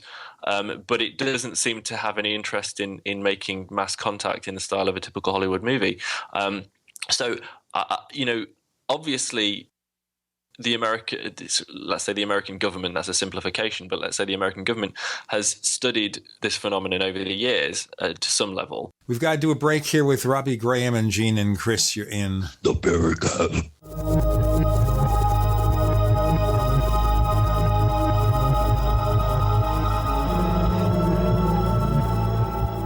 If you're fascinated by UFOs, ancient aliens, archaeological mysteries, ghost hunting, Atlantis, and any other paranormal topic as we are, be sure to check out apmagazine.info each month. Since 1985, it has presented the latest research by top researchers like Andrew Collins, Brad Steiger, and many others, and contains interviews with such leading personalities as Jacques Vallée. Click on one of their banners and check out apmagazine.info. As you know, neighbors, web hosting can be pretty cheap, but not all hosting is the same.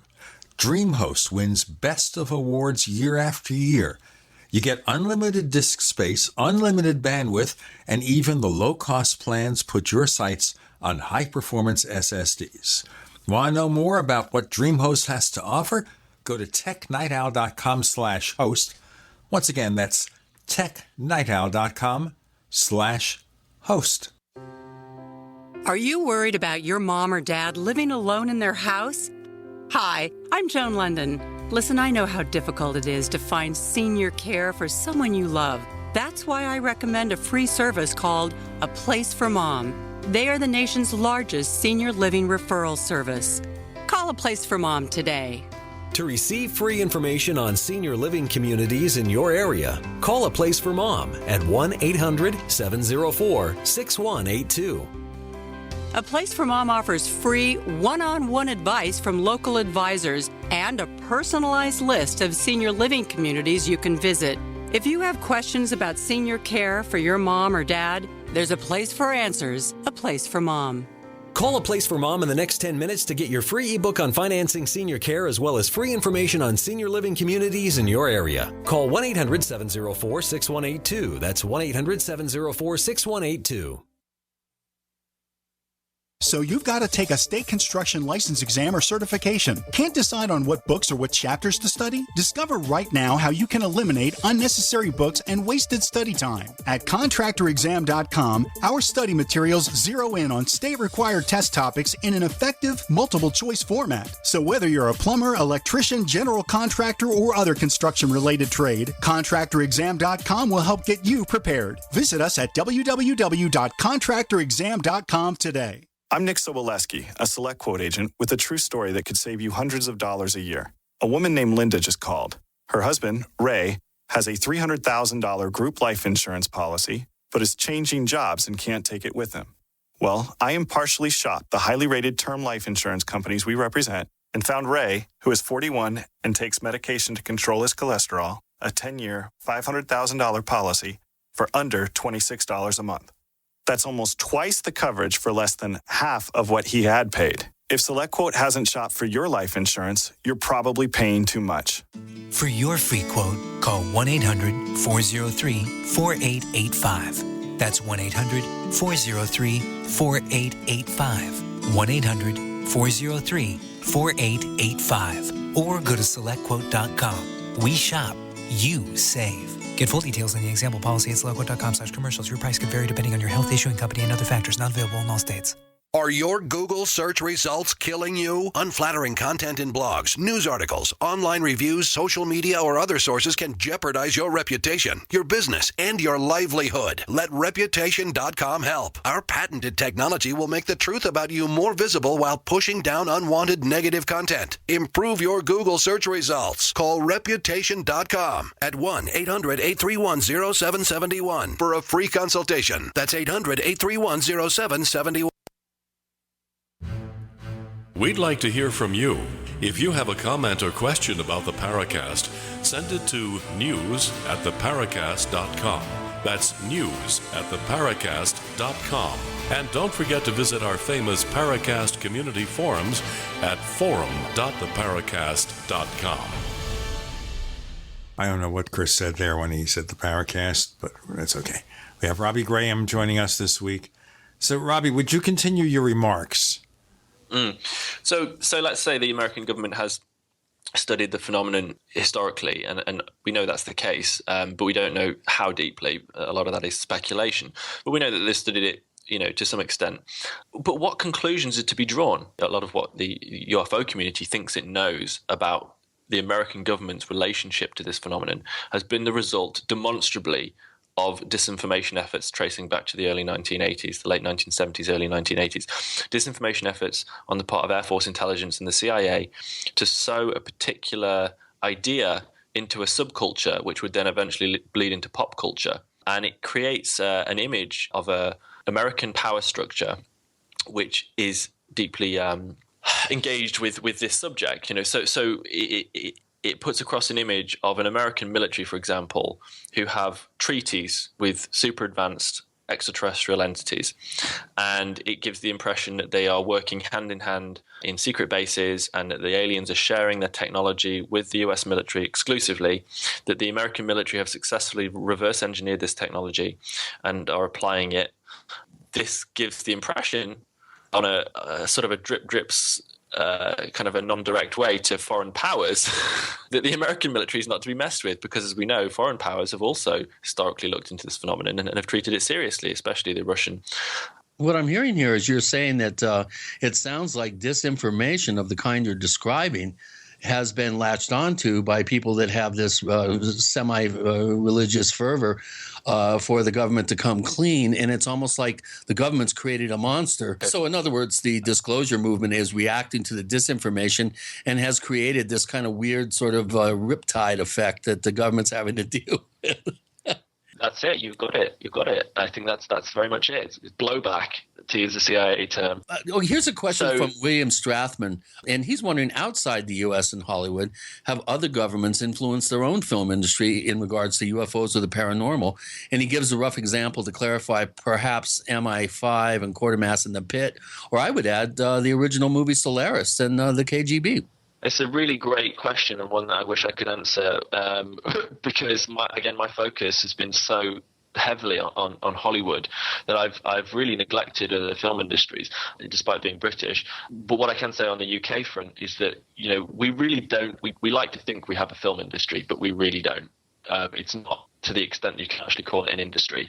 It's kind of a semi-industry, and we don't make many genre films. The history of British cinema is we have a history of making socially reflective films, dramas.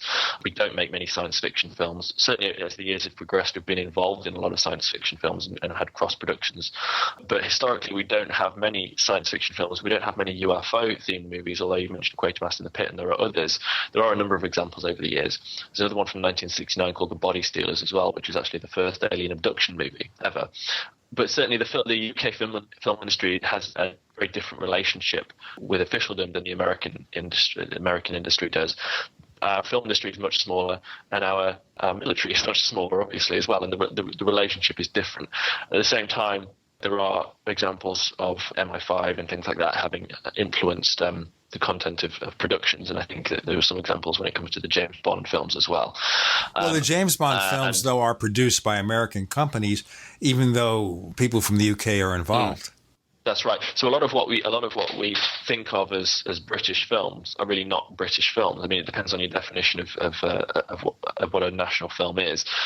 Sometimes our films will be populated with British actors, but produced entirely with American funds, for example, or largely with American funds and through an American distributor. So is it British or is it American? But no, the short answer is that we don't really have a history of making UFO-themed productions in this country, and it's certainly not movies. And the relationship is not to the extent that it is in America, although certainly there have been efforts in various different genres to kind of monitor and manipulate, because any government in any country recognizes the influence and power of entertainment media and of Hollywood and of a movie generally, this power to narrativize issues. Well, wasn't the original UFO TV show, wasn't that a British production in the mid-'60s? Yeah. Mm-hmm. And again, and what was the name of the purple-haired chick that I was in love with as a kid? God, you're asking me now. I'm gonna have to look it up on IMDb. I was kind of joking. We're gonna have to. But I just remember that there was some kind of fear-mongering going on in that show, although I don't really remember it that well. Yeah, I mean, yeah, and there were actually a few productions in the 60s, 70s and things like that, which were quite influential, I suppose. But most of these films are made independent, independent of external influence. So. As far as the Russian industry, again, let's face it, Hollywood is by far, apart from Bollywood, Hollywood is by far the biggest film industry, and it's historically had a much closer relationship with its government than others have, at least in terms of UFO movies, because again, although the UFO phenomenon is global, it's most historically associated and culturally associated with America. Well, and it's also associated with Southern California. I have a question here from Ravensfee, who's been a poster for almost 2 years at forum.theparacast.com, where our listeners and forum posters can ask questions of our guests. And Ravensfee has one for you. Southern California has a rich seam of mid-20th century UFO and occult history. To what extent has the Hollyweird, I added that, film industry been influenced by the esoteric geography it finds itself in and the contactees and the magical practitioners that once and still do populate it? Again, excellent question. The geography and the different cultures.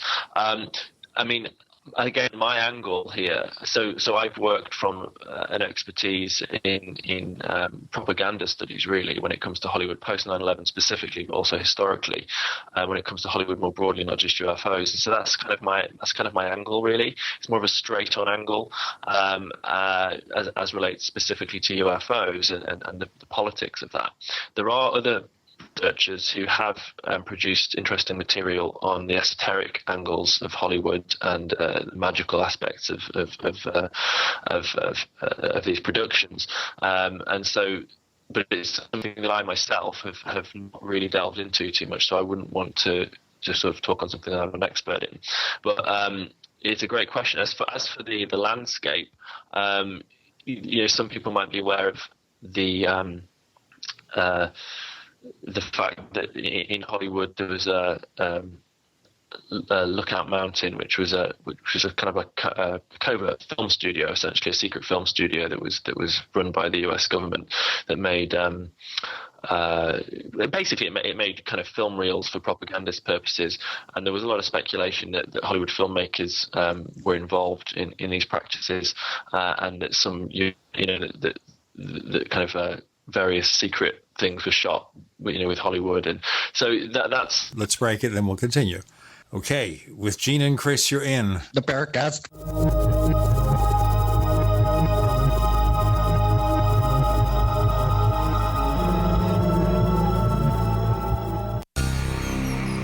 Thank you for listening to GCN.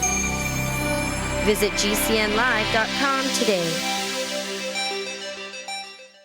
Looking for that edge during those intimate moments? We see many ads for enhancement, but the side effects include death. At GCN Team, we should change the Healthy Body, Brain, and Heart Pack to the Healthy Libido Pack. The brain and heart are not the only organs that require a healthy vascular system. For proper blood flow at the right moment, go to GCNteam.com or call 877-878-4203. That's 877-878-4203. That's 877-878-4203.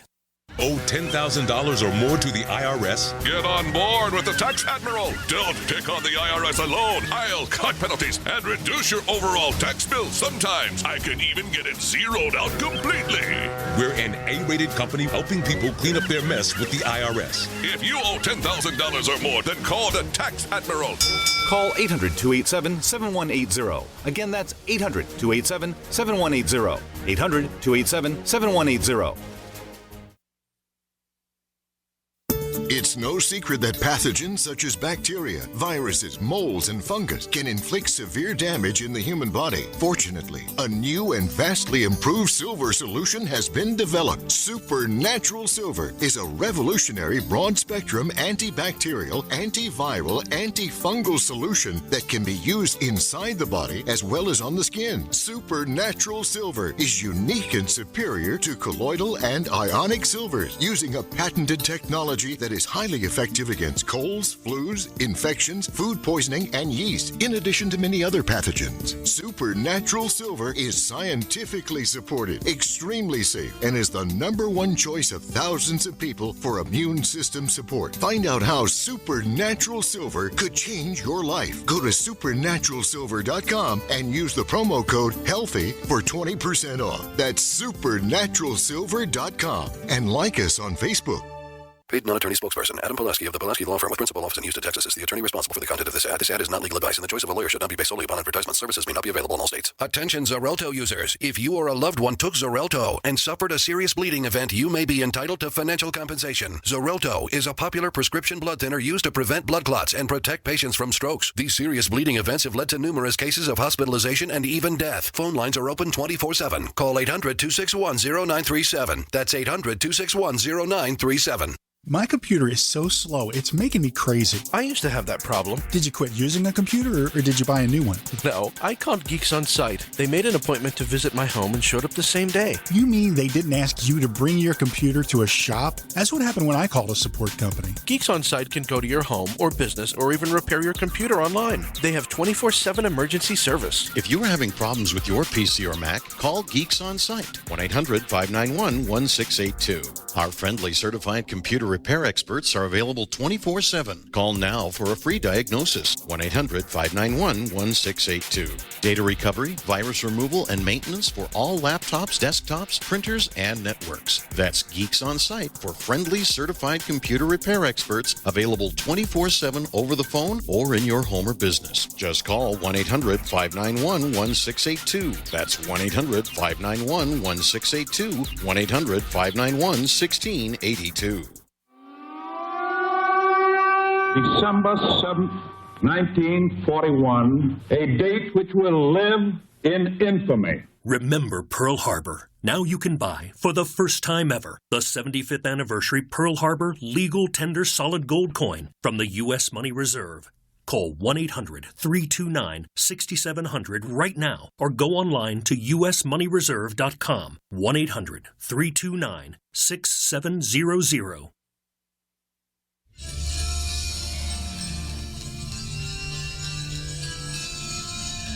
Hi, this is Bryce Abel. I'm the producer of Dark Skies, the co-author of AD After Disclosure, and you are listening to the Paracast, the gold standard of paranormal radio.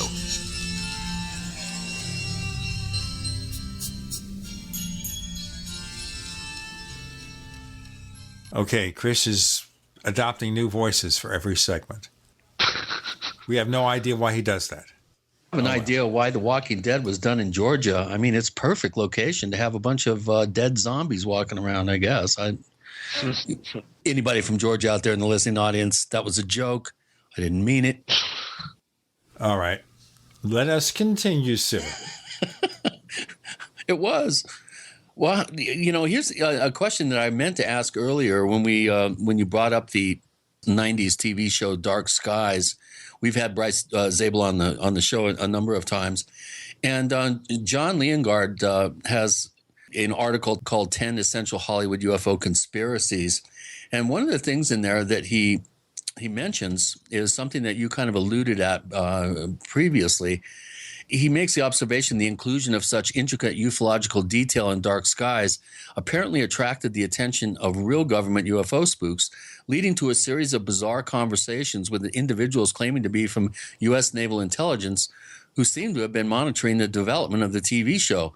For Zabel and I guess the producer Friedman, their fiction had suddenly become all too real, and the spook producers thought it best to have no further contact with their mysterious observers. Now, Bryce did kind of go into some explanation about this, but he didn't. He kind of beat around the bush a little bit and didn't really give us, I think, the bottom line on this. What do you know of this particular claim of interest by the U.S. Naval Intelligence or Office of Naval Intelligence and their interest in the Dark Skies series? Well, I only know what Bryce told me. I've spoken to Bryce at length about this, and had some input from Brent Friedman as well. This is co-creator on the show, and yeah, I got to say, I think. I think Bryce does beat around the bush on this, to be honest. I think it makes him quite uncomfortable because the way he's related it, and I know Bryce might be listening to this, and that's fair enough. But I think I think that what he related to me is a very, very clear example of a furtherance of this disinformation campaign which was launched in the 80s, because it ticks all the boxes. What you had was he said that Bryce said that he and Brent Friedman were approached by these guys who they were really convinced at the time were the real deal. They said that they spoke the language, they had the look, and they were they did not mess around. These guys were serious. And he said that they turned up at Bryce's kind of rap party or that they were having for for the show in 1996, and this was a private gathering at Bryce's house in Los Angeles, and there were about 200 guests, all invited, all from the cast and crew, and to kind of keep it in theme, they had badges, kind of like as a wink and a nudge, and the badges that they wore were Majestic 12 badges with their face on them, and ID badges. And so about, into the night, they realized that there's some guy there who doesn't have a badge, so obviously hasn't been invited, but he's at the party, and he approaches Bryce and Brent in the kitchen and says, I'm paraphrasing, but, we've seen your show, and we like, some of it, and some of it you've got right, but some of it you've not got right at all, and we want to help you get it right. And they were like, who the hell are you? And he was this kind of youngish, sort of late 20s, early 30s, preppy looking guy, they said.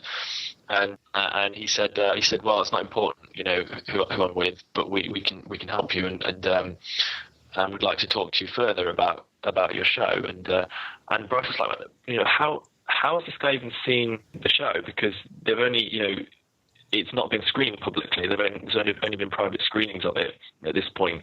And the guy seemed to even know the plot details of further episodes that hadn't even been filmed yet. He seemed to have very, very detailed knowledge of the show, and none of this was public knowledge. So they were a bit confused by this. But anyway, they had to take him seriously. Well, but they had 200 guests there, and Bryce was like, I can't deal with this now. I've got too much stuff going on.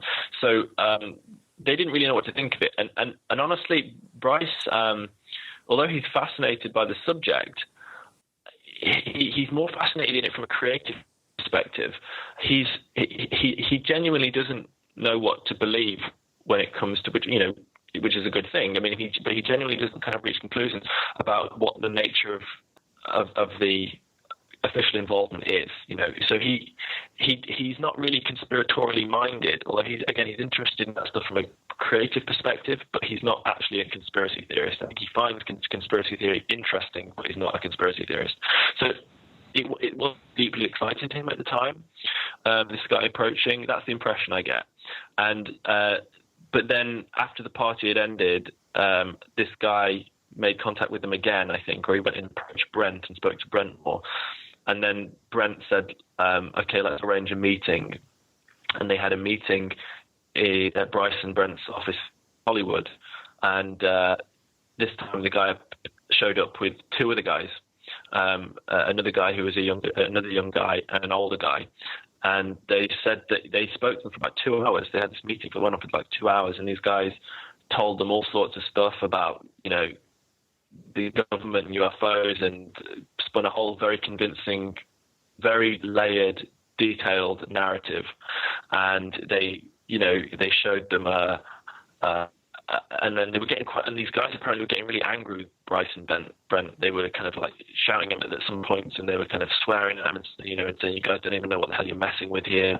You can't just put this stuff on screen, and, we need to help you get it right. And they pulled out some vial of liquid gold or something and put it on the table and said, you guys don't even have this. You don't even have this in your show.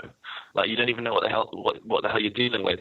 And they were like, well, they didn't even know what to make of what, of this. They were really confused and a little bit freaked out. And the guy said, look, if you want to, we want another meeting with you, but we can introduce you to the big guy, to the boss. And they said, I should clarify, these guys said that they were with naval intelligence. They said they were with naval intelligence. And Bryce and Brent said that these guys looked the part. They looked like military guys. They looked like special forces guys. They said they looked like SEALs, like Navy SEALs. And they, everything about it was totally convincing.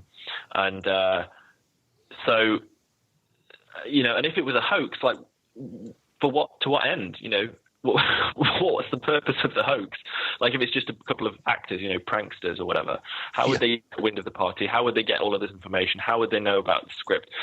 So the indication is that there probably was some government agency monitoring the show for obvious reasons, because it's heavily explicitly ufological and does shape popular perception, and it's a potential disinformation opportunity to get involved with. So So these guys, so they said, look, we can introduce you to the big guy, but in order to do so, you're going to have to meet him where we say. And then they later told them that the meeting place was a cemetery at midnight. Oh, you're kidding me. No. Oh, this is fascinating. See, I never heard any of these details. And so Bryce at that point said, right, that's it. I'm out. He said, I'm out. Like, I've got a wife and kids, and I've got a show to run, and I want nothing more to do with you. I don't want any part of this. And that was that. And so I think the guys I think those military guys or whoever they were, they called Brent maybe a couple more times after that. But that was it. Okay, folks. I'm liking that. Oh, yes, that's fascinating. What's fascinating is our second radio show. After the Paracast, to be able to get that show, you have to be a member of the Paracast Plus, the one and only way. Go to plus.theparacast.com, plus.theparacast.com. We have some show transcripts. We've introduced a video channel, and we give you the ad-free version of this show with higher quality audio. One more segment, okay? One more segment with Robbie Graham.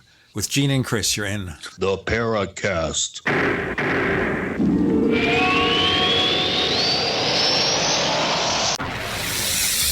You are listening to GCN. Visit GCNlive.com today. Graphic Converter is the image manipulation tool for the rest of us. It does not use any database. You get full control of all your files. Want to view the images of a folder? Drag it into Graphic Converter, and a powerful browser opens up to show your image files. You could use it for slideshows. You could use it to import images from digital cameras or from scanners. Need to do some image editing? You can do that too in Graphic Converter. Also print catalogs. Convert from so many formats I can't even list them. Download now to see if Graphic Converter is good for you, like 1.5 million other users. Guess what? You could save money when you buy Graphic Converter. Use the coupon code NIGHTOWL. Use the coupon code NIGHTOWL to get a special price for Graphic Converter. Go to lemkesoft.com. That's LEMKE soft.com. lemkesoft.com. LEMKE soft.com. We use mobile devices right against our bodies every day, but growing scientific evidence has emerged showing serious health risks associated with exposure to EMF radiation emitted from these devices. The solution is Defender Shield, the most effective mobile radiation shielding ever developed. Defender Shield blocks virtually 100% of EMF radiation from cell phones, tablets, and laptops, and starts at just $64.99. Buy now at DefenderShield.com. For 10% off, use promo code GCN. DefenderShield.com, the worldwide leader in mobile radiation shielding. No other network provides the level of customer service we do. When it comes to radio advertising, we are your one-stop shop. And no matter how big or small your business is, we can help. Email us at advertise@gcnlive.com, and an experienced advertising executive will help you take the first step towards driving more customers to your business or website. Advertise at gcnlive.com. Easy, affordable, effective. Serious investors and traders want to make 81% return in 60 seconds? Use the same secret algorithm professional hedge fund managers use to make billions of dollars of profits. Turn $250 into $4,903 in just 7 clicks of a mouse. Our tool is so simple that my 82-year-old grandmother can use it to make insane stock market profits. Go to BigBuckRiches.com. Watch the free video before the hedge funds make us take it down. Go to BigBuckRiches.com. From the Robert Allen System. Current returns not indicative of future results. December 7th, 1941, a date which will live in infamy. 75 years ago, America suffered one of the worst moments in American history, the attack on Pearl Harbor. Now you can remember December 7th, 1941, with the purchase of the first ever 75th anniversary Pearl Harbor legal tender solid gold coin from the U.S. Money Reserve. Call 1-800-490-3200 right now for the official 75th anniversary Pearl Harbor legal tender gold coin from the U.S. Money Reserve, the only company authorized to distribute these 100% solid gold coins. Remember Pearl Harbor with this limited official gold release. 1-800-490-3200 or online at usmoneyreserve.com. You've seen crazy diets to lose weight. At GCN Team, our healthy body weight loss system simply neutralizes the body, bringing down cravings. It has been proven that nutritional deficiencies drive appetite for carbs, sugars, and fats. Lose weight the easy way. Find us at gcnteam.com or call 877-878-4203. Fighting cravings is a fool's game. Give the body what it needs to be satisfied. Again, 877-878-4203. That's 877-878-4203.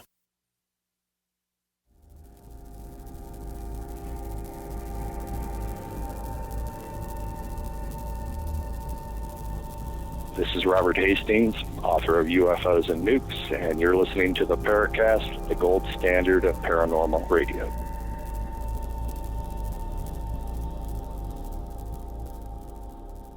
We don't have a lot of time left for Robbie Graham. I want to ask you a couple of quick questions, quick answers that we kind of left on the table and didn't get to. What attracted you to the subject of UFOs in film? Well, my interest in UFOs predates my interest in, or my kind of academic interest in film. I've always been interested in UFOs since my childhood, always been interested in the weird and the wonderful, and never really seen anything amazing in terms of UFOs. I've seen a few things that could, loosely be defined as unidentified flying objects. But, for UFOs, for me, have always represented, that, and I think this is what appeals to a lot of people when it comes to UFOs. They've always represented this sort of glimmer of hope for humanity. They offer us a glimpse into this broader reality, into, an expanded universe where anything's possible and where us primitive humans can have the chance to see past our superficial differences and recognize that we're all part of the same species in this tiny planet in this limitless universe. So that was something I think subconsciously drew me to this subject. In my late teens, I started to become interested in films because I started to study film at college, and then I went to university and went on to do a master's degree. And so I academically just was focused on film, and that became my real passion in life. But my interest in UFOs never went away. And then in my mid-20s, I decided to start to merge my interests in UFOs in film, because I did start to recognize that although people, as I say, people in the UFO field have a general interest in UFO movies, very few people, or no one that I could see was looking exclusively at the interplay between UFOs and Hollywood in a serious way, with a grounding in film studies. And so what I saw was that two other people had written books on the interplay between UFOs and Hollywood, but those books are now today sort of 16, 17 years out of date. No one has written anything exclusively on this topic for a long, long time. And so I think it needed clarity, and I was interested in it. I was interested in this question, and then I started to do it as a PhD. I spent 3 years on it, and then ultimately decided to take it down a more populist route. And it turned out to be the book. So it's something that's just kind of welled up in me for a long time, and I finally got it out. Chris. I was going to say a marriage made in inner space or something. This is a question I wanted to ask before we run out of time. This is a very good one from Eric the Red. And he says you can posit a continuum along which aliens are depicted in film. At one end would be aliens that are little more than mirrors of humanity and all our limitations. At the other end would be conceptions of the alien that thwart many or most of our familiar categories and basically defy comprehension. His question is there any trend in film over the past decades that depicts aliens as more unknown than known, more incomprehensible than familiar?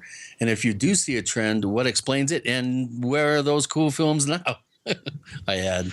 Great question. There have been a handful. So it's not a trend. There have been a number of films and TV products over the years which have sought to put across the image of the alien as being something that is more incomprehensible. Yeah, the Thing, classic. Right.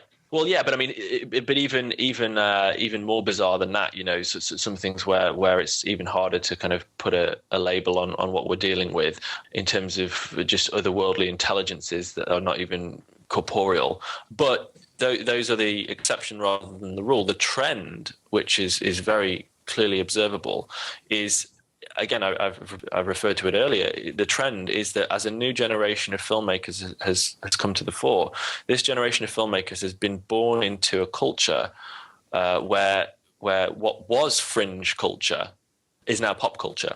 And so the UFO mythology is now part of our pop cultural landscape. And most people nowadays have some notion of what Area 51 is, of what a grey alien is, of what Roswell might represent, albeit skewed and distorted notions. But we all have these ideas, and we all see the so-called UFO footage on YouTube, and it's just part of the cultural landscape now. This wasn't always the case, and this has happened fairly rapidly over sort of a 10, 15-year period. But new filmmakers are being born into this landscape. And what they're doing is they're very consciously drawing from this rich mythology, and they're incorporating it into their narratives to enrich those narratives. And so what they're doing is they're drawing from the archetypes. They're drawing from the iconography, which is the classic flying saucers, although a lot of Hollywood filmmakers go out of their way now not to have very stereotypical flying saucers, because they see that as being too cliched. So they'll kind of often make creative amendments to the saucer image, but it'll still be vaguely saucer shaped. And then you'll have to a huge extent, you see the variants on the archetypal grey image. The big head, the spindly body, the large eyes. A lot of the movies over the past few years, especially in the horror genre, sci-fi horror genre, have drawn from this image. And so what you're seeing is the inclusion, much more so, of ufological detail in these narratives. And that's the trend. And the trend is also found footage now as well. So it's a conscious effort not only to blur fact and fantasy at a narrative level, but also at a practical level in terms of filmmaking technique as well. So you're having faux documentary style movies being produced. They're a lot cheaper. And that's the reason. That's the main reason they're made. That is the reason they're made, because it's easier to make them. They're very cheap to produce, and the result, that I've observed is some people, perhaps less sophisticated cinema goers, really aren't sure what to believe when they see things like The Fourth Kind, which came out in 2009, which purported to be real events shown alongside dramatic reconstructions of these mass abductions in Alaska.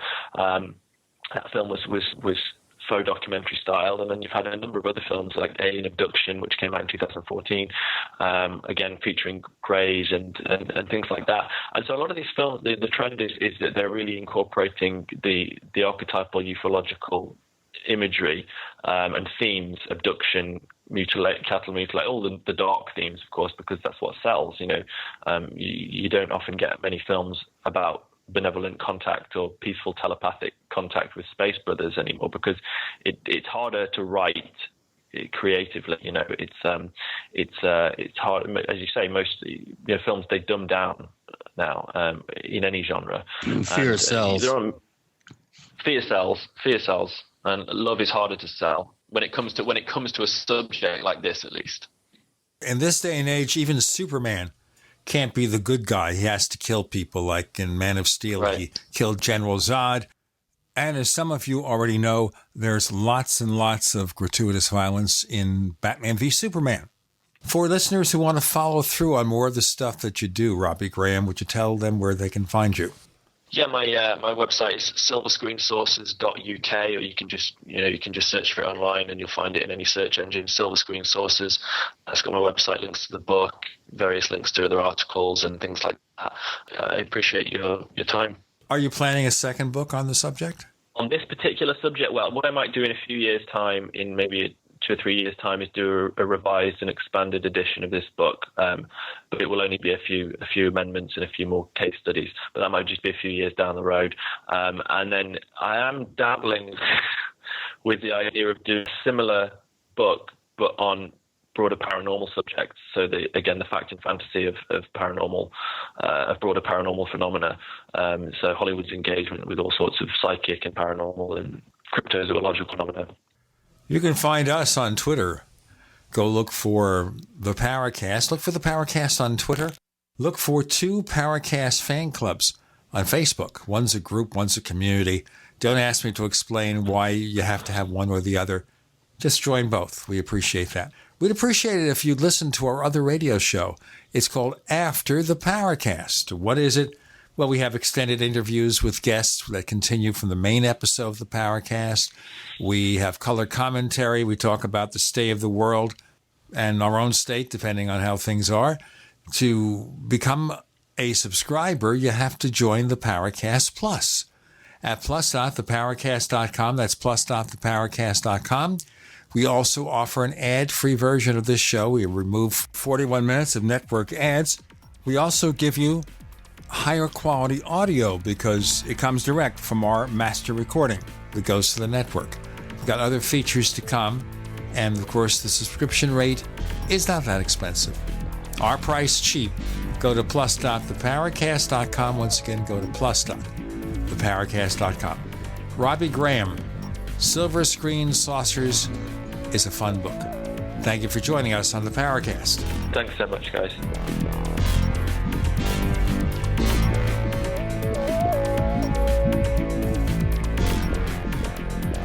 The Paracast, featuring Gene Steinberg and Christopher O'Brien, is a copyrighted presentation of Making the Impossible Incorporated. Tune in next week for a new adventure in The Paracast.